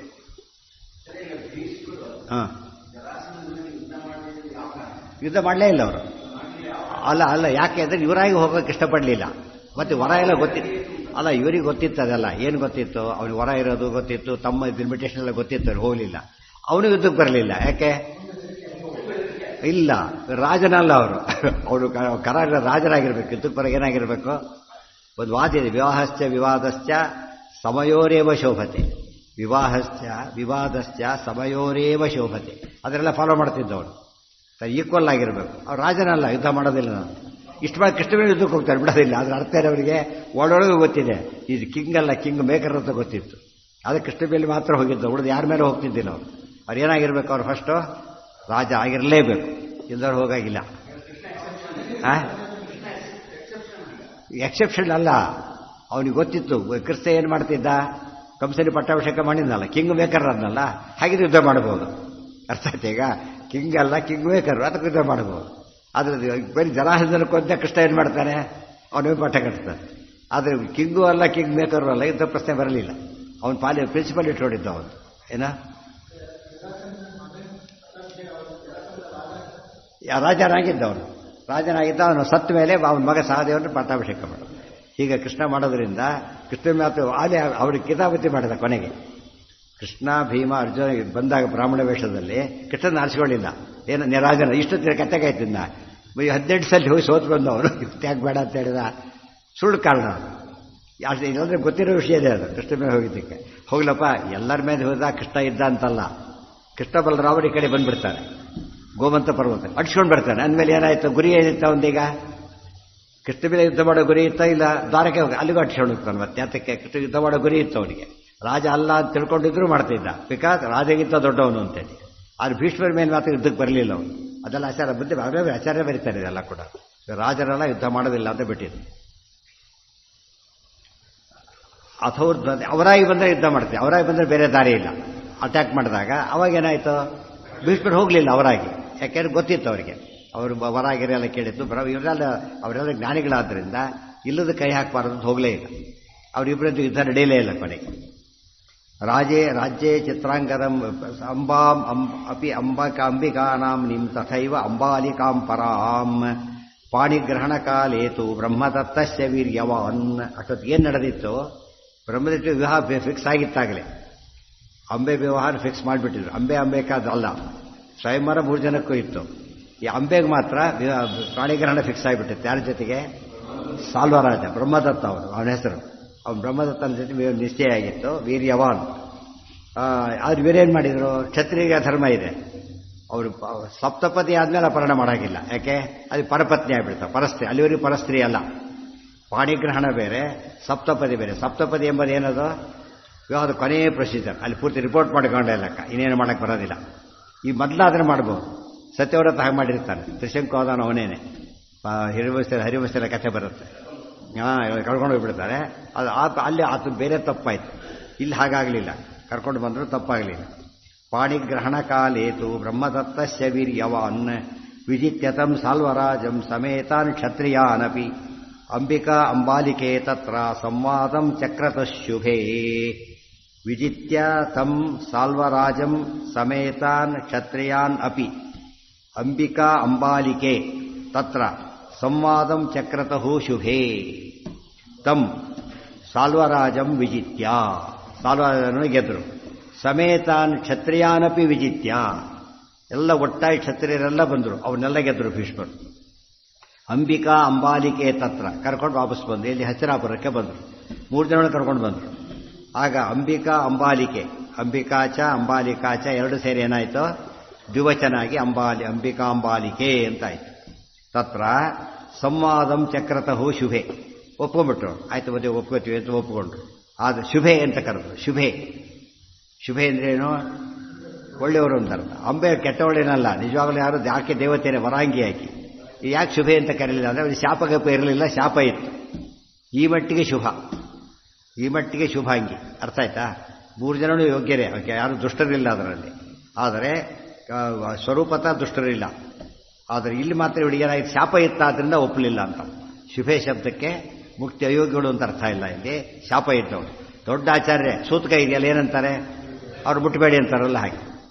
ಇವರು ಶುಭ, ಅವ್ರು ಶುಭ ಆಗಿಲ್ಲ ಅಂತ ಹೇಳ್ತಾರಲ್ಲ, ಆ ರೀತಿಯಲ್ಲಿ. ಅದು ಔಪಾಧಿಕ. ಏನಂತಾರೆ ಅದಕ್ಕೆ, ಔಪಾಧಿಕ. ಅದು ಬಿಟ್ಟರೆ ಬೇರೆ ಯೋಚನೆ ಇಲ್ಲ. ಚಕ್ರತಃ ಶುಭೆ. ಅಂಬಾಸಾ ಭೀಷ್ಮ ಭಾಗ್ಯೈವ ಪೂರ್ವದೇಹೇ ತುರೈಚ್ಛತ. ಅಂಬಾ ಯಾರು, ಆಕ್ಚುಲಿ ವರಾಂಗಿನೇ, ಭೀಷ್ಮರ ಹೆಂಡತಿನೇ. ಆಕೇನು ಮಾಡಿದ್ಲು, ನಾನು ಒಪ್ಪೋದಿಲ್ಲ ಅಂತ. ನಾನು ಒಪ್ಪೋದಿಲ್ಲ ಈಗ ಮದುವೆಗೆ. ಯಾಕಂದ್ರೆ ಬ್ರಹ್ಮದೇವರ ಶಾಪನೇ ಆಗಿದೆ, ನೀವು ಮದುವೆ ಆಗುವಾರ ಶಾಪ ಕೊಟ್ಟಿರೋದ್ರಿಂದ ನಾನು ಒಪ್ಪೋದಿಲ್ಲ ಅಂತಾನೆ ಹೇಳಿ. ನೈಚ್ಛತ ಆಮೇಲೆ ಶಾಪಾಧಿರಣ್ಯ ಗರ್ಭಸ್ಯ, ಬ್ರಹ್ಮದೇವರ ಶಾಪ ಅಂದರೆ ನಡೆಯಲೇಬೇಕು. ಸಾಲ್ವಕಾಮಾಹಮಿತ್ಯಪಿ, ಅಷ್ಟೇ ಅಲ್ಲ, ನಾನು ಸಾಲ್ವರಾಜನ ಮೆಚ್ಚಿದ್ದೆ, ಅದಕ್ಕೆ ಮದುವೆ ಆಗ್ತಾ ಇದ್ವಿ, ಕರ್ಕೊಂಡ್ಬಂದಿದ್ದೀರಿ, ನಾನು ಸಾಲ್ವೆ ಮದುವೆ ಆಗಬೇಕು ಅಂತ ಹೇಳಿದ್ರು. ಸ್ವಂತ ಗಂಡ ಇವರು. ಅವ್ರು ಅಲ್ಲೇ ಅಲ್ಲ, ಬುದ್ಧಿ ಎಷ್ಟು ವಿಕೋಪ ಬರುತ್ತೆ. ಬರೀ ಅನಸ್ತೀಸಿಯಾ ಕೊಟ್ರೇನೆ, ಒಂದು ಹೆಂಡ ಕೊಡಿದ್ರೆ ಬುದ್ಧಿ ಹುಚ್ಚುಚ್ಚಾಗಿರುತ್ತೆ. ಬ್ರಹ್ಮದೇವರ ಶಾಪ ಎಷ್ಟು ದೊಡ್ಡದು ಅದು ಒಂದು. ಆದ್ದರಿಂದ ಅನುಭವಿಸ ಗೋವಿನ ಯಾರು ಗೋವಿನ ಬಗ್ಗೆ ಇದು ಮಾಡ್ತಾರೋ ಅವ್ರ ಬುದ್ಧಿ ಕೆಟ್ಟೋಗುತ್ತೆ ಅಂತ. ಆ ಬುದ್ಧಿ ಸರಿ ಇರೋದಿಲ್ಲ. ಮನೆಯಲ್ಲಿ ಗಲಾಟೆ ದಿನ ಬೆಳಗಾರ ಇದ್ದಿದ್ದೇವೆಲ್ಲ ಕೂಡ. ಸಂವಾದಂ ಚಕ್ರಪಶ್ಯುಹೇ ಅಂಬಾಸ ಭೀಷ್ಮ ಭಾರ್ಯ ಇವ. ಇವತ್ತು ಗೋಸೇವೆ ಹಿಂದಿನ ಕಾಲಕ್ಕೆ ರಾಜ ಮಹಾರಾಜರು ಕೂಡ ಗೋವಿಗೆ ನೀರು ಕೊಟ್ಟರೆ ಹಾಲು ಕೊಟ್ಟರೆ ಸೇವೆ ಅಲ್ಲ, ಹುಲ್ಲು ಕೊಟ್ಟರೆ ಸೇವೆ ಅಲ್ಲ. ಹೇಗೆ ಸೇವೆ ಮಾಡ್ತಿದ್ರು ಗೊತ್ತೇನೋ? ಅಲ್ಲೇ ಮಲಗ್ತಿದ್ರಂತೆ, ಗೋಠದಲ್ಲೇ ಮಲಗಬೇಕು, ಆ ಗೋವಿಗೆ ಇರಬೇಕು, ಅಂಥ ಸೇವೆ ಮಾಡಬೇಕು. ಆ ರೀತಿ ಮಾಡಿದರೆ ಒಳ್ಳೆ ಫಲ ಕೊಡುತ್ತೆ. ಇತ್ತೀಚೆಗೆ ಒಂದು ಪೇಪರ್ ರಿಪೋರ್ಟ್ ಬಂದಿತ್ತು. ಯಾರೋ ಫಾರಿನಲ್ಲಿದ್ದ ವ್ಯಕ್ತಿ ಇಂಡಿಯಾದವನೇ, ಅಲ್ಲಿಂದಂತೆ ಕ್ಯಾನ್ಸರ್ ಆಯಿತು. ವಾಸಿ ಆಗಲಿಕ್ಕೆ ಸಾಧ್ಯನೇ ಇಲ್ಲ ಅಂತ ಹೇಳಿದರು. ಸಾಧ್ಯನೇ ಇಲ್ಲ ವಾಸಿ ಆಗಲಿಕ್ಕೆ ಅಂತ ಹೇಳಿದರು. ಎಲ್ಲ ಪ್ರಯತ್ನ ಪಟ್ಟ, ಇನ್ನು ನೋ ಚಾನ್ಸ್ ಅಂತ ಹೇಳಿದ್ರು. ಆತ ಇಂಡಿಯಾಕ್ಕೆ ಬಂದ, ಎಲ್ಲೋ ಓದಿದ್ದ ಗೋವಿನ ಬಗ್ಗೆ ಬಂದ, ಎಲ್ಲೋ ದೊಡ್ಡ ಗೋಶಾಲೆಗೆ ಹೋದ, ತನ್ನ ದುಃಖ ಹೇಳ್ಕೊಂಡ. ನಾನು ದುಡ್ಡು ಭಾರಿ ಶ್ರೀಮಂತ ಅವನು, ಬಿಟ್ಟು ಕೊಟ್ಟ, ಅಲ್ಲೇ ಇರ್ತೀನಿ, ಅಲ್ಲೇ ಇದು ಮಾಡಿದ ಗೋವಿನ ಸಕಡೆ ಬಡಿಯೋದು ಅಲ್ಲೇ ಮಾಡಿಬಿಟ್ಟ. Totally cured. ಆಮೇಲೆ ನಾವು ದೊಡ್ಡದ ಪೇಪರ್ ಇದರಲ್ಲಿ ಬಂದಿತ್ತು, ಅದು ಫುಲ್ ಒಂದು ಪೇಜಲ್ಲಿ ರಿಪೋರ್ಟ್ ಬಂದಿತ್ತು. ತಿಳಿತಾ? ಅದು ಗೋವಿನದ್ದು ಎಷ್ಟು ಉಪಯೋಗ ಇದೆ ಅಂತ ಹೇಳೋದು. ಪಾಪ ವಿರೋಧ ಮಾಡಿಕೊಂಡ್ರೆ ಎಷ್ಟು ಕೆಟ್ಟದಾಗತ್ತೆ ಎಂಬುದಕ್ಕೂ ದೃಷ್ಟಾಂತ ಇದೆ. ಈ ಅಂಬೇನೇ ದೊಡ್ಡ ಸಾಕ್ಷಿ ಅದಕ್ಕೆ. ಅವರು ಭೀಷ್ಮ ಎಲ್ಲರ ಕಥೆ ಬಂದು ಹೋಗ್ತದೆ. ವಾಪಸ್ ಹೋದರೆ ಇದಕ್ಕೆ ಪುಣ್ಯಕ್ಕೆ ಬಂದರೆ ಇವಾಗ ಕಣ್ಣಾರೆ ಕಾಣ್ತೇವೆ ಅಂತ ಪುಣ್ಯ ಕೆಲಸ. ಗೋದಾನ ಅಂಬೋದು ಭಾರಿ ದೊಡ್ಡದು. ಅದು ಸ್ವಲ್ಪ ಸಣ್ಣ ಪುಟ್ಟ ರೀತಿಯಲ್ಲಿ ಮಾಡಬಾರ್ದು, ಭಾಳ ದೊಡ್ಡ ಪ್ರಮಾಣದಲ್ಲಿ ಮಾಡಬೇಕು. ಅದು ಉಳಿಯುತ್ತೆ. ಎಲ್ಲ ದೇವತೆಗಳ ಸನ್ನಿಧಾನ ಇರೋ ಒಂದೇ ಒಂದು ಪ್ರಾಣಿ ಅಂದರೆ ಗೋ ಒಂದೇ. ಇನ್ನು ಯಾವ ಒಂದು ಪ್ರಾಣಿಯಲ್ಲಿ ಸಿಂಹ ಮೃಗರಾಜ ಅಂತ ಹೆಸರು, ಆದರೆ ಈ ಪಾವಿತ್ರ್ಯ ಇಲ್ಲ, ಅದಕ್ಕೆ ಗೋವಿನ ಮಹತ್ವ ಇಲ್ಲ. ಇದು ಗೋವುಗಳ ಒಂದು ವಿಶಿಷ್ಟವಾದ ಹಿರಿಮೆ ಆದ್ದರಿಂದ ಅದನ್ನು ಎಂದೂ ಕೂಡ ಸಾಕಬೇಕು, ಸೇವೆ ಮಾಡಬೇಕೇ ಹೊರತು ಹೊಡೆಯೋದು ಬಡಿಯೋದು ಹಿಂಸೆ ಕೊಡೋದು ಏನು ಮಾಡಿದ್ರು ಮಾಡಿಕೊಡೋದು. ಹಾಂ,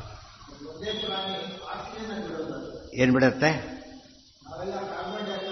ಹಾಂ ಹಾಂ ಹಾಂ, ಅದರಿಂದ ವಾತ ಶುದ್ಧ ಪ್ಯೂರ್ ಆಗ್ತಾ ಹೋಗುತ್ತೆ. ಎಲ್ಲೆಲ್ಲಿ ಓಡಾಡುತ್ತೆ. ಇವತ್ತು ಒಳ್ಳೆ ಒಳ್ಳೆ ಒಳ್ಳೆ ಒಳ್ಳೆ ಪಾಯಿಂಟ್ ಅದು. ಅದೊಂದು ಹೇಳಿದ್ರಲ್ಲ, ನಾವು ಆಕ್ಸಿಜನ್ ತಗೊಂಡು CO2 ಹೊರಗೆ ಬಿಡ್ತೀವಿ, ಗೊತ್ತಾಯ್ತಾ?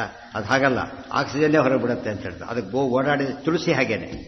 ತುಳಸಿ ಕೂಡ ಅದು ಎಲ್ಲಿ ತುಳಸಿ ಸುತ್ತಮುತ್ತ ಎಲ್ಲ ಪ್ಯೂರ್ ಆಗಿಬಿಡುತ್ತೆ. ಬರೀ ಅದಷ್ಟೇ ಅಲ್ಲ, ತುಳಸಿ ಕೆಳಗೆ ಬಿದ್ದ ಜಾಗ ಬಹಳ ಪವಿತ್ರ, ಸುತ್ತಮುತ್ತ ಜಾಗ ಪವಿತ್ರ. ಉಳಿದ ಮರಗಳಿಗೆ ಯಾವುದಕ್ಕೂ ಮಹತ್ವ ಇಲ್ಲ. ತುಳಸಿ ಗಿಡ ಅದ್ರ ಮೇಲೆ ಬೀಶ್ವರ ಗಾಳಿ, ಮತ್ತೆ ಈ ಗಾಳಿ ಬೀಸಿ ಬಂದುಬಿಟ್ರೆ ವೈರಸ್ ಹತ್ತೋಗುತ್ತೆ ಅಂತ ಹೇಳ್ತಾರೆ. ಅಷ್ಟರ ಮಟ್ಟಿಗೆ ಶಕ್ತಿ. ಗೋವು ಹಾಗೆ, ಅದಕ್ಕೆ ಗೃಹ ಪ್ರವೇಶ ಮಾಡಿ ತುಳಸಿ ಗೋವೆಲ್ಲ ಒಳಗೋಯ್ತಾರೆ. ಅದಕ್ಕೆ ಅಲ್ಲಿ ಪಾವಿತ್ರ್ಯ ಬರಲಿ ಅಂತ, ಗೊತ್ತಾಯ್ತಾ? ಅಲ್ಲಿ ಆಕ್ಸಿಜನ್ ಅಂದರೆ ವಾಯು, ಅದರ ವಿಶೇಷ ವಾಯುದೇವರ ಅನುಗ್ರಹ ನಮಗೆ ಬರುತ್ತೆ. ಅದರಿಂದಾಗಿ ಅಂಬಾಸ ಭೀಷ್ಮ ಭಾರ್ಯೈವ ಪೂರ್ವದೇಹೇ ತುರೈಚ್ಛತ ಶಾಪಾತ್ ಹಿರಣ್ಯಗರ್ಭಸ್ಯ ಸಾಲ್ವಕಾಮಾಹಮಿತ್ಯಪಿ ಬುವಾಚತಾಂ ಸತ್ಯಾಜ ಸಾಗವತ್ ಸಾಲ್ವಮೇವಚ. ಹೇಳಿಬಿಟ್ರು, ಸಾಲ ಮೆಚ್ಚಿದ್ದೇನೆ, ಸಾಲ ಹೋಗಲೇಬೇಕು ಅಂತೇಳಿ. ಇವರೇ ಹೋಗುವಂತ ಕಳಿಸ್ಬಿಟ್ರು. ಸ್ವಂತ ತನ್ನ ಹೆಂಡ್ತಿನೇ ಗುರುತಿಸಕ್ಕಾಗ್ತಾ ಇಲ್ಲ. ಈ ರೀತಿ ಬಂದು ಬುದ್ಧಿ ವಿಕಾರ ಆಗೋಯ್ತು. ಈ ಮಕ್ಕಳು ದಡ್ಡರಿರ್ತಾರೆ, ಏನೋ ಆಗಿರ್ತಾರೆ, ಗೋದಾನ ಹೆಸರಲ್ಲಿ ಗೋದಾನ ಮಾಡಿರಿ, ಒಳ್ಳೆ ಫಲ ಕೊಡುತ್ತೆ. ಅದರಿಂದ ಗೊತ್ತಾಯ್ತಾ? ಯಾವುದೋ ಬುದ್ಧಿ ಕೆಟ್ಟಿರೋದು ಏನೋ ಆಗಿರ್ಬೋದು, ಅವ್ರ ಪರ ದಾನ ಮಾಡಿದ್ರು ಕೂಡ ಅವ್ರಿಗೆ ಅಫೆಕ್ಟ್ ಆಗೇ ಆಗುತ್ತೆ. ಅಂದರೆ ಪುಣ್ಯ ಬರಬೇಕಲ್ಲ, ಪರಿಣಾಮ ಆಗದಿರಲು ಸಾಧ್ಯನೇ ಇಲ್ಲ. ತುಂಬ ಜನ ಗೋವಿನ ಮಹತ್ವ ಗೊತ್ತಿಲ್ಲ. ಅದು ಬರೀ ಹಾಲು ಕೊಡುತ್ತೆ ಎಂಬ ಅರ್ಥ ತಿಳ್ಕೊಂಡು ಎಲ್ಲರೂ ವಾದ. ಇದು ಒಂದು ಪುಸ್ತಕ ಬರೆದವರಿದ್ದಾರೆ, ಗೋವೇನು ಮಹಾ ದೊಡ್ಡದು, ಎಲ್ಲ ಪ್ರಾಣಿನೂ ಹಾಲು ಕೊಡುತ್ತೆ, ಅದೇನು ಮಹಾಪವಿತ್ರ ಅಂತ ವಾದ ಮಾಡಿದವರು ಇರ್ತಾರೆ. ಬಟ್ ಗೋವಿನ ರೀತಿಯೇ ಬೇರೆ. ಅದು ಬರೀ ಹಾಲು ಕೊಡುತ್ತೆ ಅಲ್ಲ, ಅದು ಓಡಾಡಿದ್ರೆ ಇದು ಮಾಡಿದರೆ. ಹಿಂದಿನ ಕಾಲಕ್ಕೆಲ್ಲ ಎತ್ತುಗಳಿಂದ ಬಿಡಿಸ್ತಾ ಇದ್ರಲ್ಲ, ಮೊದಲೇ ಪ್ಯೂರ್, ಇದು ಬೀಜ ಎಲ್ಲ ಪ್ಯೂರು. ಎತ್ತು ತುಳ್ಕೊಂಡು ಓಡಾಡ್ತಾ ಅದು ಬೆತ್ತಾ ಇತ್ತು. ಅದು ಧಾನ್ಯ ಅಂದರೆ ಎಷ್ಟು ಒಳ್ಳೆ ಧಾನ್ಯ ಅಂದರೆ ಅದು ಆರೋಗ್ಯ, ಅದೇ ಆಹಾರ. ಮತ್ತು ಯಾವ ಔಷಧಿನೂ ಬೇಕಿಲ್ಲ, ಅದು ಫುಡ್ಡೇ ಔಷಧಿ ಆಗ್ತಾ ಇತ್ತು. ಈಗ ಔಷಧಿನೇ ಫುಡ್ಡು. ದಿವಸಕ್ಕೆ 20 ಟ್ಯಾಬ್ಲೆಟ್ ತಿರ್ಬೇಕು, 30 ಟ್ಯಾಬ್ಲೆಟ್ ತಿರ್ಬೇಕು, ಏನಾಯ್ತು? ಬೇರೆ ಏನೂ ತಿನ್ನಾಗಿಲ್ಲ, ಅದಕ್ಕೋಸ್ಕರ ಬೇರೆ ತಗೋಬೇಕಾಗಿ ಉಲ್ಟಾ ಪಲ್ಟಾ. ಆ ಗೋ ಓಡಾಡೋ ಜಾಗದಲ್ಲೇ ಬರಬೇಕದು. ಆಮೇಲೆ ಕಾಳು ಮಾಡಬೇಕಾದ್ರೆ ಗೋ ಸುತ್ತಬೇಕಾದ್ರೆ, ಬೆಳಿಬೇಕಾದ್ರೆ ಕಾಳು ಮಾಡಬೇಕಾದ್ರೆ, ಮನೆ ತರಬೇಕಾದ್ರೆ ಅದಲ್ಲೇ ಹೊತ್ಕೊಂಡು ಮತ್ತೆ ಗೋವಿನ ಮೇಲೆ ಬರಬೇಕದು. ಎತ್ತುಗಳು ತಾನೆ, ಎತ್ತುಗಳಿಂದನೇ ತರಬೇಕು. ಅದು ಗಂಡು ಇದು ಹೆಣ್ಣು ಅಷ್ಟೇ ಡಿಫರೆನ್ಸ್. ಅದರಿಂದಾಗಿ ಪಾವಿತ್ರ್ಯಕ್ಕೆ ಅಷ್ಟು ಮಹತ್ವ ಇತ್ತು. ಗೋಧೂಳಿ ಲಗ್ನ ಅಂತ ಕರೀತಾರೆ. ಗೋಗಳು ಓಡಾಡಿ ಧೂಳು ಬರುತ್ತಲ್ಲ, ಗೋಧೂಳಿ ಕಾಲ. ಅದು ವಾಪಸ್ ಬರುತ್ತಲ್ಲ ಸಾಯಂಕಾಲ, ಅದು ಗೋಧೂಳಿ ಕಾಲ ಅನ್ಸಿದ್ರು ಅದಕ್ಕೆ. ಆ ಕಾಲದಲ್ಲಿ ಏನು ನೋಡಬಾರ್ದಂತೆ, ಅತ್ಯಂತ ಯಾವುದು ಏನೇ ಆಗಿರಲಿ ಅದು ಆ ಪರ್ಟಿಕ್ಯುಲರ್ ಟೈಮ್ ಭಾಳ ಪ್ಯೂರು. ಮಧ್ಯಾಹ್ನ ಅಭಿಜಿತ್ತು, ಬೆಳಗ್ಗೆ ಉಷಕಾಲ, ಸಾಯಂಕಾಲ ಇದೆ. ಅವಾಗ ಏನು ನೋಡಬೇಕಾಗಿಲ್ಲ, ಅದು ಪವಿತ್ರವಾದ ಕಾಲ ಅಂತ ಹೆಸರು.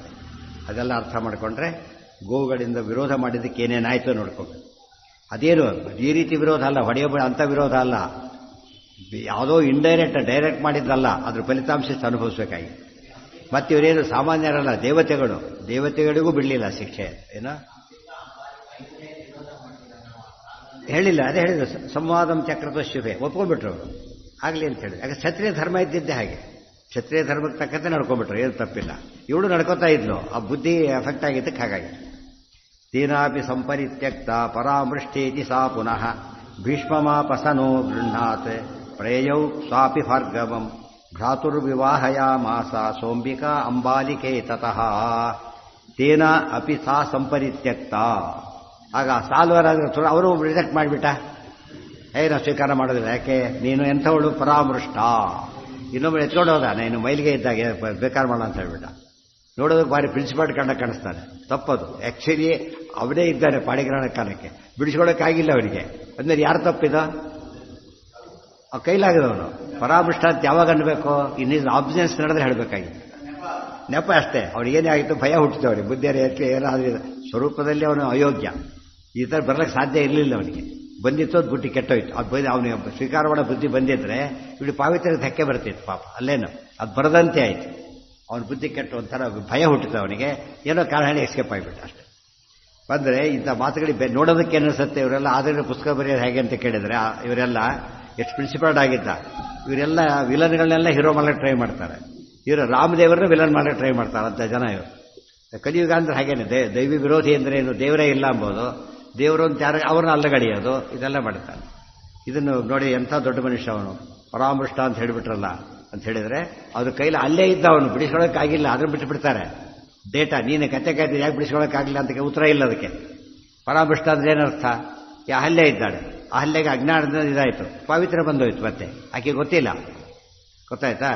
ಗಂಡನ ಶಾಪ ಇದೆ, ಉತ್ತರದ ಏನೇನೋ ಸೇರ್ಕೊಂಡಿದೆ. ಬಟ್ ಆಕೆ ಉದ್ದೇಶಪಟ್ಟು ಮಾಡಿದ್ದಲ್ಲ. ಇಲ್ಲಿ ನೋಡಿದ್ರೆ ಉದ್ದೇಶಪಟ್ಟು ಇವನು ಎದುರಿಗಿದ್ದವನು ಬಿಡಿಸೋಳಕ್ಕೆ ಯಾಕಾಗಲಿಲ್ಲ? ಅವನಿಗೆ ಶಕ್ತಿ ಇಲ್ಲ.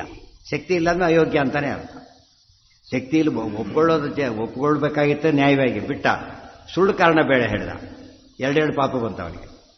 ಅವಳು ಮತ್ತೆ ಕಾಮಿಸಿದ್ದೇ ಮೊದಲನೇ ಪಾಪ, ಇವೆಲ್ಲ ಆ್ಯಡ್ ಆಗ್ತಾ ಹೋದು. ಭ್ರಾತುರ್ ವಿವಾಹಯಾಮಾಸ ಸೋಂಬಿಕಾ ಅಂಬಾಲಿಕೆ ತತಃ. ಆಯ್ತು ಅಂತ ಹೇಳಿ ಇಬ್ಬರು ಕೂಡ ಮದುವೆ ಮಾಡಿಸ್ಬಿಟ್ರು ಭೀಷ್ಮರು. ಯಾರಿಗೆ? ವಿಚಿತ್ರ ವೀರ್ಯನಿಗೆ ಮದುವೆ ಮಾಡಿಸಿದ್ರು. ಆದರೆ ಅವಳು ಆ ಕಡೆ ಹೊಂದು ಅವಳು ವಾಪಸ್ ಬಂದು ಬರಲಿಲ್ಲ. ಬಾಂಬೆ ಏನು ಮಾಡಿದ್ರು ಗೊತ್ತಾ? ಈಗ ರಿಜೆಕ್ಟ್ ಮಾಡಿಬಿಟ್ಟ ಅವನೀಗ. ಯಾರು? ನನ್ನ ಮದುವೆನೇ ಕೆಟ್ಟೋಯ್ತು, ಇದಕ್ಕೆ ನೀನು ಕಾರಣ, ನಿನ್ನ ಮದುವೆ ಆಗ್ತೀರಿ ಅಂತ ಈಗ ವಾಪಸ್. ಈಗ ಅದು ಭಕ್ತಿ ಪ್ರೀತಿ ಅಲ್ಲ, ಹಠ. ನನ್ನ ಮದುವೆ ನಿನ್ನಿಂದ ತಪ್ಪಿಸ್ತಾ ಇರ್ತೀರ, ನೀನೇ ಮದುವೆ ಆಗಬೇಕು, ಗೊತ್ತಾಯ್ತು, ಹಠ ಮಾಡ್ತೀನಿ ಅಂತ ಕೇಳಿದ್ರು. ಭೀಷ್ಮರು ಹೇಳಿದ್ರು. ಅಷ್ಟಾದರೂ ಕೂಡ ಏನು ಹೇಳಲಿಲ್ಲ, ಇಂಥ ಕಾರಣ ಕೊಡಲಿಲ್ಲ. ನೀವು ಬೇಡ ಅಂತ ಹೋಗಿ ಒಪ್ಪಲಿಲ್ಲ, ಹೇಳಲಿಲ್ಲ. ಇಲ್ಲ, ನಾನು ವ್ರತ ಮಾಡಿದ್ದೇನೆ, ಶಪಥ ಮಾಡಿದ್ದೇನೆ, ನಡೆಸಬೇಕು, ಅಂದರೆ ಫೇರಾಗಿ ಹೇಳಿದರು. ಏನು ಹೇಳಬೇಕು, ಕರೆಕ್ಟಾಗಿ ಹೇಳಿದರು. ಅವನು ಸುಳ್ಳು ಕಾರಣ ಹೇಳಿದ, ಇವರು ಸುಳ್ಳು ಕಾರಣ ಹೇಳಲಿಲ್ಲ. ಪ್ರತಿಜ್ಞೆ ಮಾಡಿದ್ದೇನೆ, ನಾವು ವಿವಾಹವಾಗೋದಿಲ್ಲ, ಆಗೋದಿಲ್ಲ ಅಂತ ಹೇಳಿದರು ಅಷ್ಟೇ. ಭೀಷ್ಮಮಾಪ ಸನೋ ಗೃಹ್ಣಾತ್, ಸ್ವೀಕಾರ ಮಾಡಲಿಲ್ಲ. ಪ್ರಯವು ಸಾಪಿ ಭಾರ್ಗವಂ, ಬಿಡಲಿಲ್ಲ. ನಾನು ಮಾಡಿಸಿ ನಿಮ್ಮನ್ನೇ ಮದುವೆ ಆಗ್ತೀನಿ, ಹಠ ಹಿಡಿತೀರಿ ಅಂತ ಹೇಳಿ ನಿಮ್ಮ ಗುರುಗಳು ಪರಶುರಾಮ ಮದುವೆ ಇರ್ತಾರೆ, ಅವ್ರ ಕೈಲಿ ಹೇಳಿಸ್ತೀರಿ ಅಂತ ಹೊರಟು. ಇಲ್ಲಿ ಇನ್ಫ್ಲೂಯೆನ್ಸ್ ಮಾಡಿಸೋ ಪದ್ಧತಿ ಇದೆಯಲ್ಲ, ಗುರುಗಳಿಗೆ ಹೇಳಿಸ್ತೀರಿ ಅಂತ ಹೊರಟು. ಈ ಗುರುಗಳಿಗೆ ಹೇಳಿಸಿ ಯಾರು ಕೇಳೋದಿಲ್ಲ ಹೊಟ್ಟಪ್ಪ, ಗೊತ್ತಾ? ಈಗಿನ ಕಾಲ ಕೆಟ್ಟೋಗಿದೆ, ಆಗಿನ ಕಾಲ ಹಾಗಲ್ಲ. ಗುರುವಾಕ್ಯ ಅಂತ ಹೇಳಿದ್ರೆ ನಾನು ದಕ್ಷಿಣೆ ಅಂತ ತಿಳ್ಕೊ, ಕೊಡೋದ್ರೆ ಕೊಡಬೇಕಾಗ್ತದೆ, ಅಂಥ ಕಾಲ ಇತ್ತು. ಕಾಲಿಗೆ ಹೋದ್ಲು, ಬಿಡಲಿಲ್ಲ ಪರಶುರಾಮನ ಹತ್ರ. ಅವ್ರೇನು ಮಾಡಿದರು? ಈ ಕಡೆ ಮದುವೆ ಮುಗಿಯೋದು ಬೋಧವತಿ ಹೊರತು. ಭೀಷ್ಮಾಯತು ಯಶೋದಾತು ಯುಯುಧೇತೇನ ಭಾರ್ಗವ. ಅವ್ರು ಬಂದರು, ಬಾ ಅಂತ ಕರ್ಮ ಬಂದರು. ನನಗೆ ವಿಷ್ಣುವತಿ ಮದುವೆ ಮಾಡಿಸ್ಬೇಕು ಅಂತ ಬಂದರು. ನಡಿ ಹೋಗೋಣ ಅಂತ ಬಂದರು ಅವರು. ಸಾಕ್ಷಾತ್ ಭಗವಂತ ಬಂದರು. ವಿಷ್ಣುವರಿಗೆ ಹೇಳಿದರು, ನೋಡು ಇವಳು ಮದುವೆ ಆಗ್ತೇವೆ, ನಿಂತು ಯುದ್ಧ ಮಾಡ್ತೀವಿ ಅಂತ ಕೇಳಿದರು. ಈ ಆಪ್ಷನ್ ಯಾಕೆ ಕೊಡ್ಬೇಕಾರೆ?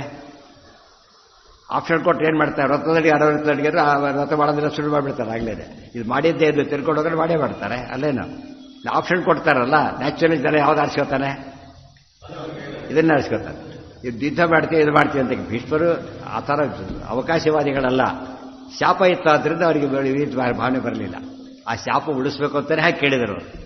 ಪರಶುರಾಮದೇವ ಬ್ರಹ್ಮದೇವರ ಶಾಪ ನಡಿಬೇಕು, ಮದುವೆ ಆಗಬಾರ್ದು ಅಂತಾನೆ. ಇವಾಗ ಮದುವೆ ಮಾಡಿಸೋ ಶಕ್ತಿ ಅವ್ರಿಗಿಲ್ವೇನೋ? ಸಾಕ್ಷಾತ್ ಭಗವಂತ ನಾರಾಯಣ ಅವರು ಸರ್ವ ಕರ್ತುಂ ಅಕರ್ತುಂ ಅನ್ಯಥಾ ಕರ್ತುಮಪಿ ಸಮರ್ಥ. ಯಾಕೆ ಮಾಡಿಸಲಿಲ್ಲ ಅಂದರೆ ಬ್ರಹ್ಮದೇವರ ಶಾಪ ಏನಾಗಬಾರ್ದು? ಸುಳ್ಳಾಗಬಾರ್ದು.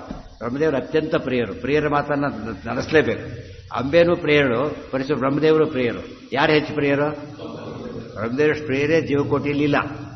ಆದ್ದರಿಂದ ಅವ್ರ ಮಾತು ಪ್ರಧಾನ ಆಗಬೇಕು. ಇವಳು ಕೈ ರಕ್ಷಣೆ ಬಂದಿದ್ದಾಳೆ, ಕೈ ಬಿಡಾಗಿಲ್ಲ. ರಕ್ಷಣೆ ಕೇಳಿ ಬಂದಿದ್ದಾಳೆ, ಕೈ ಬಿಡಬಾರದು. ಆದರೆ ಬ್ರಹ್ಮದೇವರ ಶಾಪ ಇದೆ, ಕೈ ಹಿಡಿಸಬಾರದು ಕೂಡ. ಇವೆಲ್ಲ ಧರ್ಮ ಸೂಕ್ಷ್ಮ ಅಂದರೆ ಇದು. ಮಹಾಭಾರತನ ಯಾತಕ್ಕೆ ಹೋದ್ವಾಗ ಇಂಥ ಪ್ರಾಬ್ಲಮ್ ಬಂದಾಗ ಹೇಗೆ ನಡ್ಕೋಬೇಕು. ನಿರ್ಣಯ ಸರ್ವಶಾಸ್ತ್ರಾಣ ಸದೃಷ್ಟಾಂತೋ ಹಿ ಭಾರತಿ. ಸರಿಯಾಗಿ ಅರ್ಥ ಮಾಡಿಕೊಂಡ್ರೆ ಎಷ್ಟು ಇಂಪಾರ್ಟೆಂಟ್ ಮೆಸೇಜ್ ಇದೆ ಅದರಲ್ಲಿ. ಆಯ್ತಲ್ಲ 90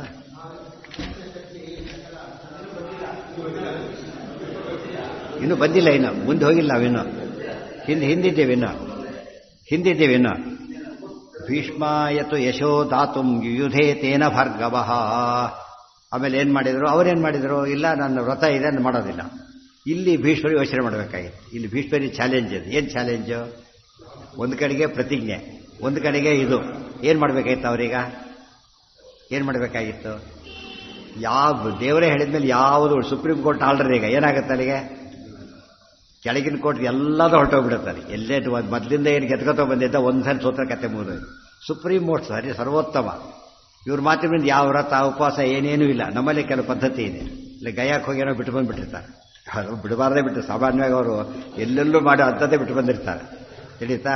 ಅಕಸ್ಮಾತ್ ಎಲ್ಲ ಮಾಡಿಬಿಟ್ಟಿರ್ತಾರೆ. ಅದು ದೊಡ್ಡ ಜಾಗ, ದೊಡ್ಡ ಗುರುಗಳು ಇವರು ಸ್ವಾಮಿಗಳು ಮಠ ಅಂತವ್ರು ಇರ್ತಾರೆ. ಅವಾಗ ಏನು ಮಾಡಬೇಕಾ? ಅವರೇ ಬೈ ಚಾನ್ಸ್ ಹಾಕಿಬಿಟ್ರು. ಏನು ಮಾಡಬೇಕಾಗ? ಅವಾಗ ಹೇಳಿದ್ರು ವ್ರತಕ್ಕೆ ದೊಡ್ಡದಾದ ಇದು ದೊಡ್ಡದಾದ ತೊಗೊಂಡ್ಬಿಡು. ಮತ್ತೆ ಕೇಳಿ ಹಾಕ್ಸೋಬಾರದು ಅಷ್ಟು. ಕೇಳಿ ಹಾಕ್ಸೋಬಿಟ್ರೆ ಹೋಯ್ತು, ವ್ರತ ಹೋಯ್ತಾನೆ. ಅವ್ರು ಹಾಕಿದಷ್ಟು ತಿಂದು ಬಂದುಬಿಟ್ರೆ ದೋಷ ಅಲ್ಲ. ಅವತ್ತಿನ ಮಟ್ಟಿಗೆ ದೋಷ ಅಲ್ಲ. ಹೇಗುತ್ತೆಂದೆ ಅಂತ ಶುರು ಮಾಡಬಾರ್ದು. ಮುಂದೆ ಹೇಗುತ್ತೆಂದೆ ಅಂತ ಶುರು ಮಾಡಬಾರ್ದು. ಮತ್ತೆ ಅವತ್ತು ಬೇಡ, ದೊಡ್ಡವ್ರು ಹಾಕಿದ್ರೆ ಬೇಡ ಅಂತ ಹೇಳಬಾರ್ದು. ಎಕ್ಸೆಪ್ಷನ್ ಅಷ್ಟು. ಅದು ದೋಷ ಬರೋದಿಲ್ಲ, ಅದ್ರ ಪಾಪ ಬರೋದಿಲ್ಲ. ಔಷಧ ಡಾಕ್ಟ್ರ್ ಹೇಳಿದ ತೊಗೊಳೋದಿಲ್ಲ ಇಲ್ವಲ್ಲ, ಆ ಟೈಪ್. ಅದು ದೋಷ ಆಗೋದೇ ಇಲ್ಲ. ಇವರ ಅಷ್ಟು ಗೊತ್ತಿಲ್ಲದ ಜ್ಞಾನಿಗಳ ಇವರು, ನಿಜವಾಗ್ಲೂ ಗೊತ್ತಿರೋರೆ. ಬ್ರಹ್ಮದೇವರ ಶಾಪದಿಂದ ಅವ್ರ ಮೈಂಡ್ ಏನಾಗಲಿಲ್ಲ, ಅದಕ್ಕೆ ಬರಲಿಲ್ಲ. ಬ್ರಹ್ಮದೇವರ ಶಾಪ ಅಡ್ಡಿ ಆಯ್ತು. ಅದಕ್ಕೋಸ್ಕರ ಯುದ್ಧನೇ ಮಾಡ್ತೀರಿ ಅಂತ ಬಂದ್ಬಿಟ್ಟು ಮುಂದೆ ಅಶ್ವತ್ಥಾಮ ಹತ ಭೀಮಸೇನ ದೇವರಿಗೆ ಹೇಳಿದ್ರು. ತಕ್ಷಣ ಹೇಳಿಬಿಟ್ರು. ಧರ್ಮರಾಜ ಹೇಳಲಿಲ್ಲ. ಭಾರಿ ಯೋಚನೆ ಮಾಡ್ತಾ ಕೂತ್ಕೊಂಡು ಕೊನೆಗೆ ಕುಂಜರ ಅಂತ ಸೇರಿಸಿಬಿಟ್ಟ. ಭೀಮಸೇನ ಹಾಗೆ ಹೇಳಿದ್ದು. ಏನಾಯ್ತು ಅದರಿಂದ? ದೇವರ ಅತ್ಯಂತ ಪ್ರೀತಿ ಅದು.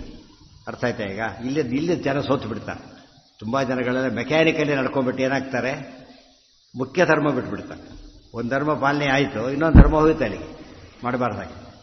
ಇದೆಲ್ಲ ದೊಡ್ಡ ನಮಗೆ ಅದೆಲ್ಲ ಧರ್ಮಸೂತ್ರ ತಿಳಿಯೋದ್ರಿಂದ ಭೀಷ್ಮರು ಮಾಡಿದ ತಪ್ಪೇ ಇದೆ. ಆ್ಯಕ್ಚುಲಿ ಆ ತಪ್ಪಿಗೆ ಕಾರಣ ಇದೆ. ಬ್ರಹ್ಮದೇವರ ಶಾಪ ಇದೆ, ಕರೆಕ್ಟೇ. ಲೆಫ್ಟ್ ಹಿಂಸೆಲ್ಫ್ ಏನು ಮಾಡ್ಬೋದಾಗಿತ್ತು? ಅವರು ಯೋಚನೆ ಮಾಡ್ಬೋದು. ಶಾಪದಿಂದ ಏನಾಯ್ತು? ಯೋಚನೆ ಮಾಡೋ ಶಕ್ತಿ ಹೋಯ್ತು ಅವರಿಗೆ. ಯೋಚನೆ ಮಾಡೋ ಶಕ್ತಿ ಶಾಪದ ಪ್ರಭಾವದಿಂದ ಹೊರಟೋಯ್ತು. ಆದ್ದರಿಂದ ಅದಕ್ಕೆ ಕಾರಣ ಆಯಿತು ಗೋಸೇವೆ ಇತ್ಯಾದಿ ಮಾಡಿಕೊಂಡಿದ್ರೆ, ಗೋದ್ರೋಹ ಇತ್ಯಾದಿ ಮಾಡದೆ ಹೋದರೆ ಓದಿದ್ದ ಅರ್ಥ ಆಗುತ್ತೆ. ಮುಂದೆ ಅದರ ಅನುಸಂಧಾನ ಮಾಡೋಕ್ಕೂ ಬರುತ್ತೆ. ಇಲ್ಲದೆ ಹೋದರೆ ಥಿಯರಿ ಒಂದೇ ಗೊತ್ತಿದೆ, ಪ್ರಾಕ್ಟಿಕಲ್ ಸರಿ ಇಲ್ಲ ಅಂತ ಹೇಳಿದರೆ ಅದು ಬುದ್ಧಿ ವಿಕೋಪ ಆಗುತ್ತೆ, ಬುದ್ಧಿ ವಿಕಲ್ಪ ಆಗುತ್ತೆ. ಆದರೆ ಸರಿ ಹೋಗೋದಿಲ್ಲ. ಅದಕ್ಕೆ ಹೇಳಿದ್ರು ಆಚಾರ ವಿಚಾರ ಎರಡು ಸೇರಬೇಕು. ಬರೀ ವಿಚಾರವಂತ ದುರಾಚಾರಿ ಆದರೆ ಏನಾಗ್ತಾನೆ ಅವನು? ಏನಾಗ್ತಾನೆ? ಪರ್ವರ್ಟ್ ಆಗ್ತಾನೆ, ಅಡ್ಡದಾರಿ ಬಿಡ್ತಾನೆ, ಎಲ್ಲ ಬೋಧಿದ್ದೆಲ್ಲ ಮಿಸ್ಯೂಸ್ ಮಾಡ್ಕೊಂಡ್ಬಿಡ್ತಾನೆ. ಅದಕ್ಕೆ ಆಚಾರ ಯಾವ ಸ್ಟೇಜಲ್ಲೂ ಕಳ್ಕೋಬಾರದು. ಬಿಫೋರ್ ಜ್ಞಾನ ಆಚಾರ ಬೇಕು, ಜ್ಞಾನ ಬರಲಿಕ್ಕೆ. ಆಫ್ಟರ್ ಜ್ಞಾನ ಆಚಾರ ಬೇಕು, ಉಳ್ಕೊಳ್ಳಿಕ್ಕೆ. ಆಮೇಲೆ ಇನ್ನೂ ಬೇಕು, ಬಹುಶಃ ಆನಂದ ಸೇವೆ ಮತ್ತೆ ಬೇಕದು. ಆಚಾರ ಎಲ್ಲ ಕಾಂಡಕ್ಟ್ ಅಂತೇಳಿ ಪ್ರೊಫೆಷನಲ್ ಪೀರಿಯಡ್ ಮಾತ್ರ ಅಲ್ಲ, ಕನ್ಫರ್ಮ್ ಆದಮೇಲೆ ಏನು ಮಾಡಬೇಕು ಅವನು? ಯಾತಕ್ಕೆ? ಇನ್ಕ್ರಿಮೆಂಟ್ ಬೇಕು, ಆಮೇಲೆ ಯಾತಕ್ಕೆ ಬೇಕು? ಪ್ರಮೋಷನ್ ಬೇಕು, ಆಮೇಲೆ ಯಾತಕ್ಕೆ ಬೇಕು? ಸರಿಯಾಗಿ ರಿಟೈರ್ ಆಗಬೇಕು, ಮತ್ತೆ ಆಮೇಲೆ ಯಾತಕ್ಕೆ ಬೇಕು? ಪೆನ್ಷನ್ ಬರಬೇಕು. ಮತ್ತೆ ಸೊ ಥ್ರೂ ಔಟ್ ಕೊನೆಗೆ ಅಲ್ಲೂ ಸರಿ ಇರಬೇಕು, ಫ್ಯಾಮಿಲಿ ಪೆನ್ಷನ್ ಬರಬೇಕು ಸತ್ತರೆ ಅಲ್ವ. ಚಂದ ಸರಿಯಾಗಿರಬೇಕು ಎಂಬುದು ಯಾವುದೋ ಕಾಲಕ್ಕೆ ಲಿಮಿಟ್ ಆಗೋದಿಲ್ಲ. ಯಾವ ಕಾಲಕ್ಕೆ ಇರಬೇಕದ? ಜೀವನ ಪೂರ್ತಿ ಇರಬೇಕು. ಇನ್ನು ನಾವು ಫ್ರೀ ಆಗಿರ್ಬೋದು ಅಂತ ತಿಳ್ಕೊಂಡ್ರೆ ಭಾರಿ ತಪ್ಪು. ನಾವು ಫ್ರೀಯಾಗಿ ಸ್ವತಂತ್ರ ಅಲ್ವೇ ಅಲ್ಲ ಫ್ರೀ ಆಗಿರಲಿಕ್ಕೆ. ಅಸ್ವತಂತ್ರ ಯಾವಾಗಲೂ ಗೌರ್ಮೆಂಟ್ ರಿಟೈರ್ ಆದ ಅಂತ ಹೇಳಿದರೆ ಹುಚ್ಚಿಚ್ಚು ಮಾಡ್ಬೋದು ಅಂತ ಅರ್ಥ ಅಲ್ಲ. ಅದಕ್ಕೆ ಆಫೀಸ್ ಕೆಲಸ ಇಲ್ಲ ಅಷ್ಟೇ ಹೊರತು ಆ್ಯಸ್ ಎ ಸಿಟಿಜನ್ ಏನು ಮಾಡಬೇಕು ಅವನು? ಆ ಧರ್ಮ ಫಾಲೋ ಮಾಡಲೇಬೇಕು ಅವನು. ಸಿಟಿಜನ್ ಧರ್ಮ ಹೋಗೋದಿಲ್ಲ. ಇದು ನಮ್ಮ ಹೇಳೋರಲ್ಲ ಕೇಳಲ್ಲ ಅಂತ ತಿಳ್ಕೊಂಡ್ರೆ ದುರವಸ್ಥೆ ಬರುತ್ತೆ. ಅನಂತ ಶಕ್ತಿ ರಪಿ ಸನ್.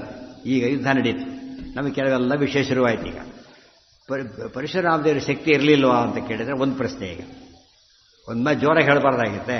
ಅದು ಯುದ್ಧ ಮಾಡ್ಲಿಕ್ಕೆ ಹೊಟ್ಟೆ ಒಂದೇಟು ಕೊಡದೆ ಎಲ್ಲಿ ಯಾವ ಲೆಕ್ಕ ಇವರು ಭೀಷ್ಮರು? ಅದು ಬಿಡಲಿಲ್ಲ.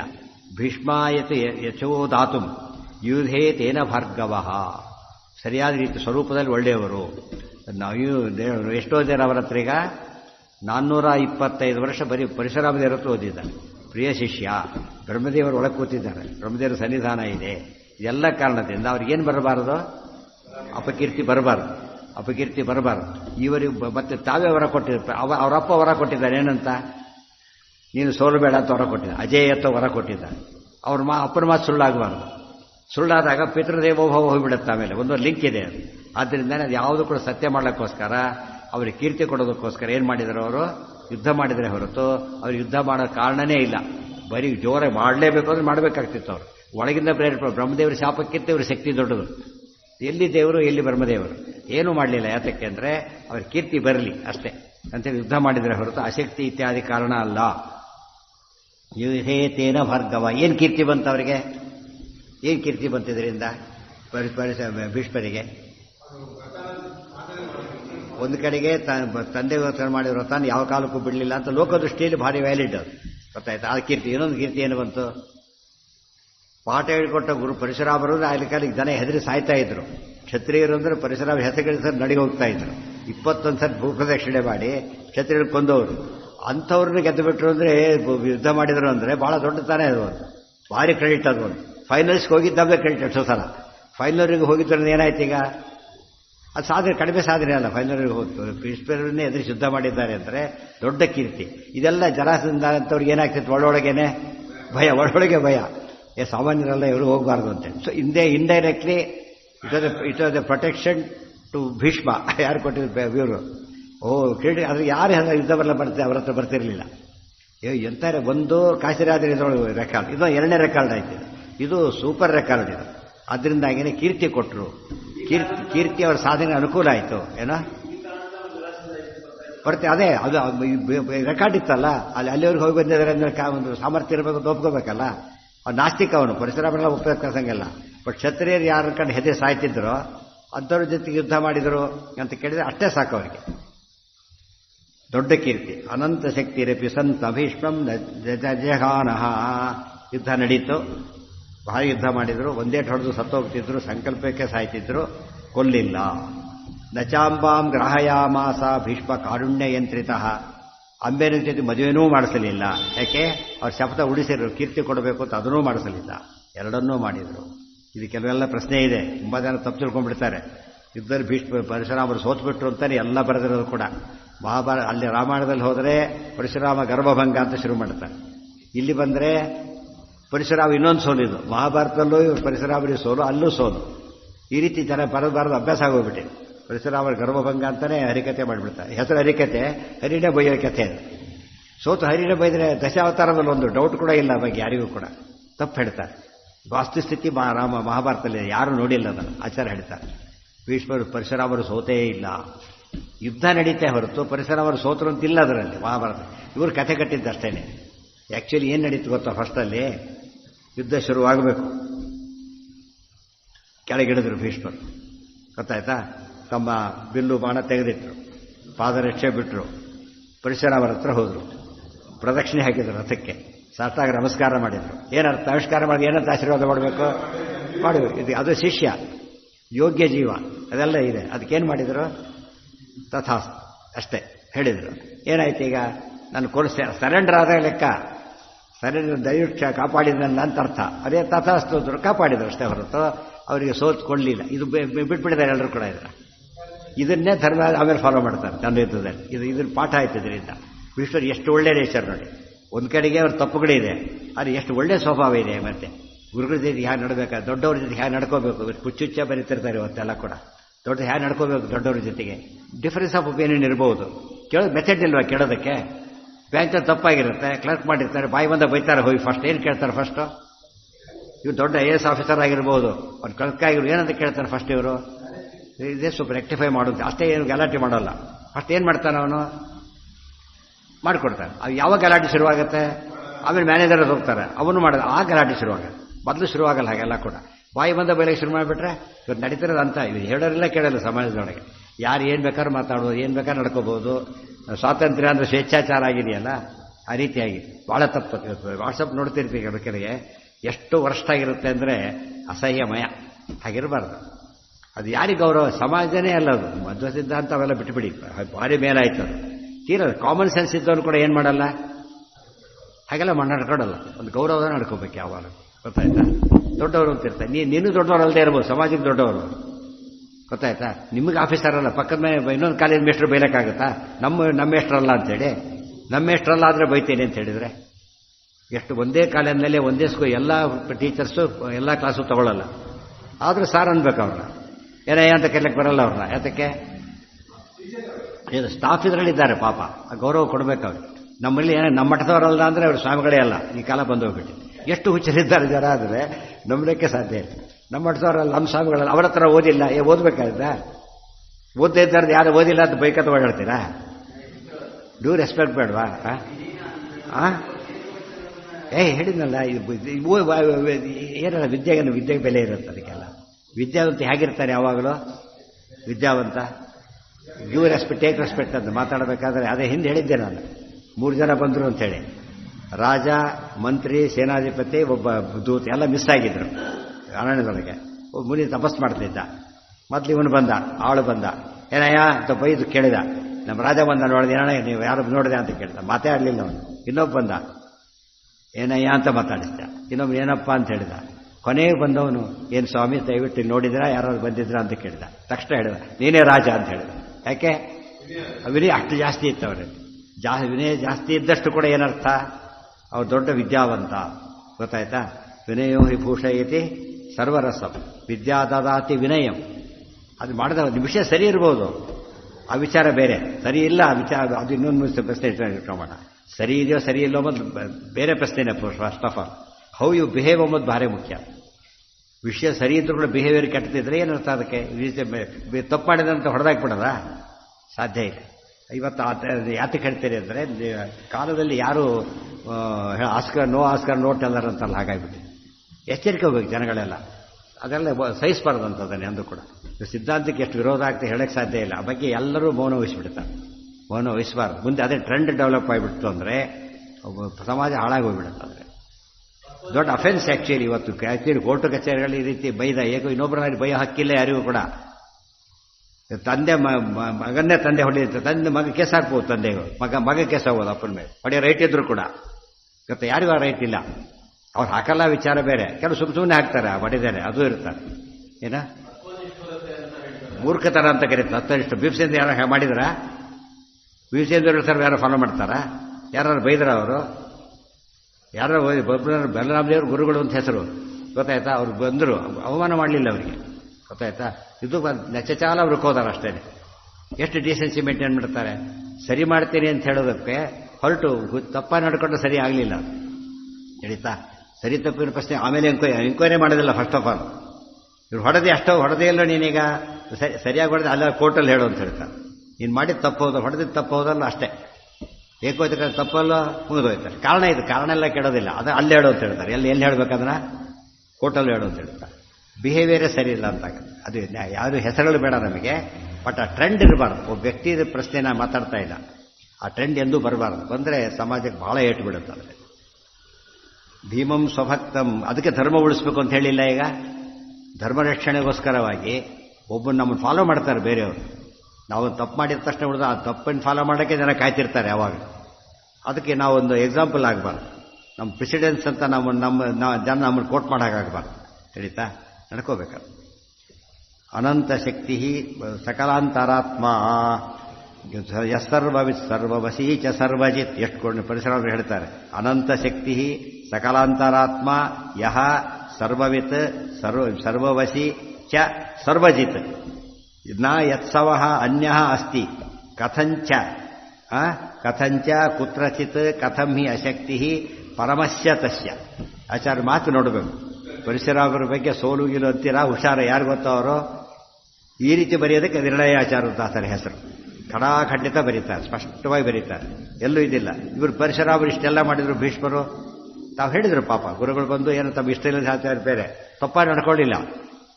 ಪರಿಸರ ಇಷ್ಟೆಲ್ಲ ತಪ್ಪು ಮಾಡಿದ್ರು ಕೂಡ ಏನು ಮಾಡಲಿಲ್ಲ. ಭೀಷ್ಮ ಮಾಡಿದ ತಪ್ಪೇ, ಏನು ಮಾಡಲಿಲ್ಲ ಅವರು, ಕೊಡಲಿಲ್ಲ. ಡ್ಯೂ ರೆಸ್ಪೆಕ್ಟ್ ಕೊಟ್ಟೇ ಮಾಡಿಸಿದ್ರು. ಶಿಷ್ಯರಿಗೂ ರೆಸ್ಪೆಕ್ಟ್ ಕೊಡಬೇಕು. ಶಿಷ್ಯ ಆದರೆ ಬಾಯಿ ಬಂದ ಮಾಡ್ಲಿಕ್ಕೆ ಬರಲ್ಲ, ಗೊತ್ತಾಯ್ತಿಲ್ಲ. ಅದಕ್ಕೆ ಅಹಲ್ಯೆಗೆ ಅನ್ಯಾಯ ಆಯಿತು ಅಂಥೇಳಿ ಇಂದ್ರದೇವರು ರಾಮದೇವರು ಪ್ರಾರ್ಥನೆ ಮಾಡಿ ಉದ್ಧಾರ ಮಾಡಬೇಕು ಅಂತ ಕೇಳಿದ್ರು. ನನ್ನಿಂದ ಅನ್ಯಾಯ ಆಯ್ತು ಆಕೆಗೆ ಅಂತೇಳಿ. ದೊಡ್ಡವ್ರನ್ನಷ್ಟೇ ಗೌರವಿಸಬೇಕು ಅಂತಲ್ಲ, ಚಿಕ್ಕವ್ರನ್ನೂ ಗೌರವಿಸಬೇಕು ಅಂತ ಹೇಳ್ತಾರೆ ಶಾಸ್ತ್ರದಲ್ಲಿ. ಡ್ಯೂ ರೆಸ್ಪೆಕ್ಟ್ ಅಂದರೆ ಅದೇ, ದೊಡ್ಡವರಲ್ಲಿ ಭಕ್ತಿ, ಸಮಾನರಲ್ಲಿ ಸ್ನೇಹ, ಚಿಕ್ಕವರಲ್ಲಿ ವಾತ್ಸಲ್ಯ. ಇಲ್ಲ ಹೋದ್ರೆ ಒಂದು ದೊಡ್ಡ ಅಪರಾಧ, ಅದು ಸಾತ್ವಿಕ ಅಪರಾಧ ಅಂತ ಆಚಾರ ಹೇಳ್ತಾರೆ. ಭೀಷ್ಮಂ ಸ್ವಭಕ್ತಂ ಯಶಸಾಭಿಪೂರಯನ್ ವಿಮೋಹಯನ್ನ ಸುರಾಂಶ್ಚೈವ ರಾಮಃ ಜಿತ್ವೈವ ಭೀಷ್ಮಂ ನ ಜಘಾನ ದೇವೋ ವಾಚ. ಪದಗಳು ನೋಡಿ. ಅನಂತ ಶಕ್ತಿ ಸಕಲಾಂತರಾತ್ಮ ಯಹ ಸರ್ವವಿತ್ ಸರ್ವವಶಿ ಚ ಸರ್ವಜಿತ್ ಯತ್ಸಮಃ ಅಸ್ತಿ ಅನ್ಯಃ ಅಸ್ತಿ ಕಥಂಚ ಕುತ್ರಚಿತ್ ಕಥಂ ಹಿ ಅಶಕ್ತಿ ಪರಮಸ್ಯ ತಸ್ಯ. ಒಂದೊಂದು ಪದ ಬಿಡಿಸಿದ್ರೆ ರಾಜ ಎಷ್ಟು ಹೇಳ್ತಾರೆ ಅಂದರೆ ಎಷ್ಟು ತಪ್ಪು ತಿಳ್ಕೊಳ್ಳೇಬಾರದು ದೇವರ ಬಗ್ಗೆ. ವಿಷ್ಣು ಸರ್ವೋತ್ತಮತ್ವಂತೂ ಸರ್ವದಾ ಪ್ರತಿಪಾದನೆ. ಮೊದಲೇ ಕೇಸೇನು ಅನಂತ ಶಕ್ತಿ. ಭೀಷ್ಮರ ಶಕ್ತಿಯಲ್ಲಿ ವಿವೃ ಶಕ್ತಿಯಲ್ಲಿ ಒಂದೇಟಿ ಪೀಸ್ ಆಗ್ತಾ ಇತ್ತು. ಎರಡನೇದು ಸಕಲಾಂತರಾತ್ಮ, ಒಳಗಿಂದ ಬರುತ್ತೆ. ಮತ್ತೆ ಇವು ಅಂತಃಪ್ರವಿಶ್ಯ, ಹೊರಗಿಂದ ಆಲ್ಮೈಟಿ, ಒಳಗಿಂದ ಅಂತಃಪ್ರೇರಕರು. ಸರ್ವವಿತ್, ಎಲ್ಲ ಗೊತ್ತವರಿಗೆ, ಪ್ರತಿ ಎಲ್ಲ ನೋಸ್ ಎವ್ರಿಥಿಂಗ್.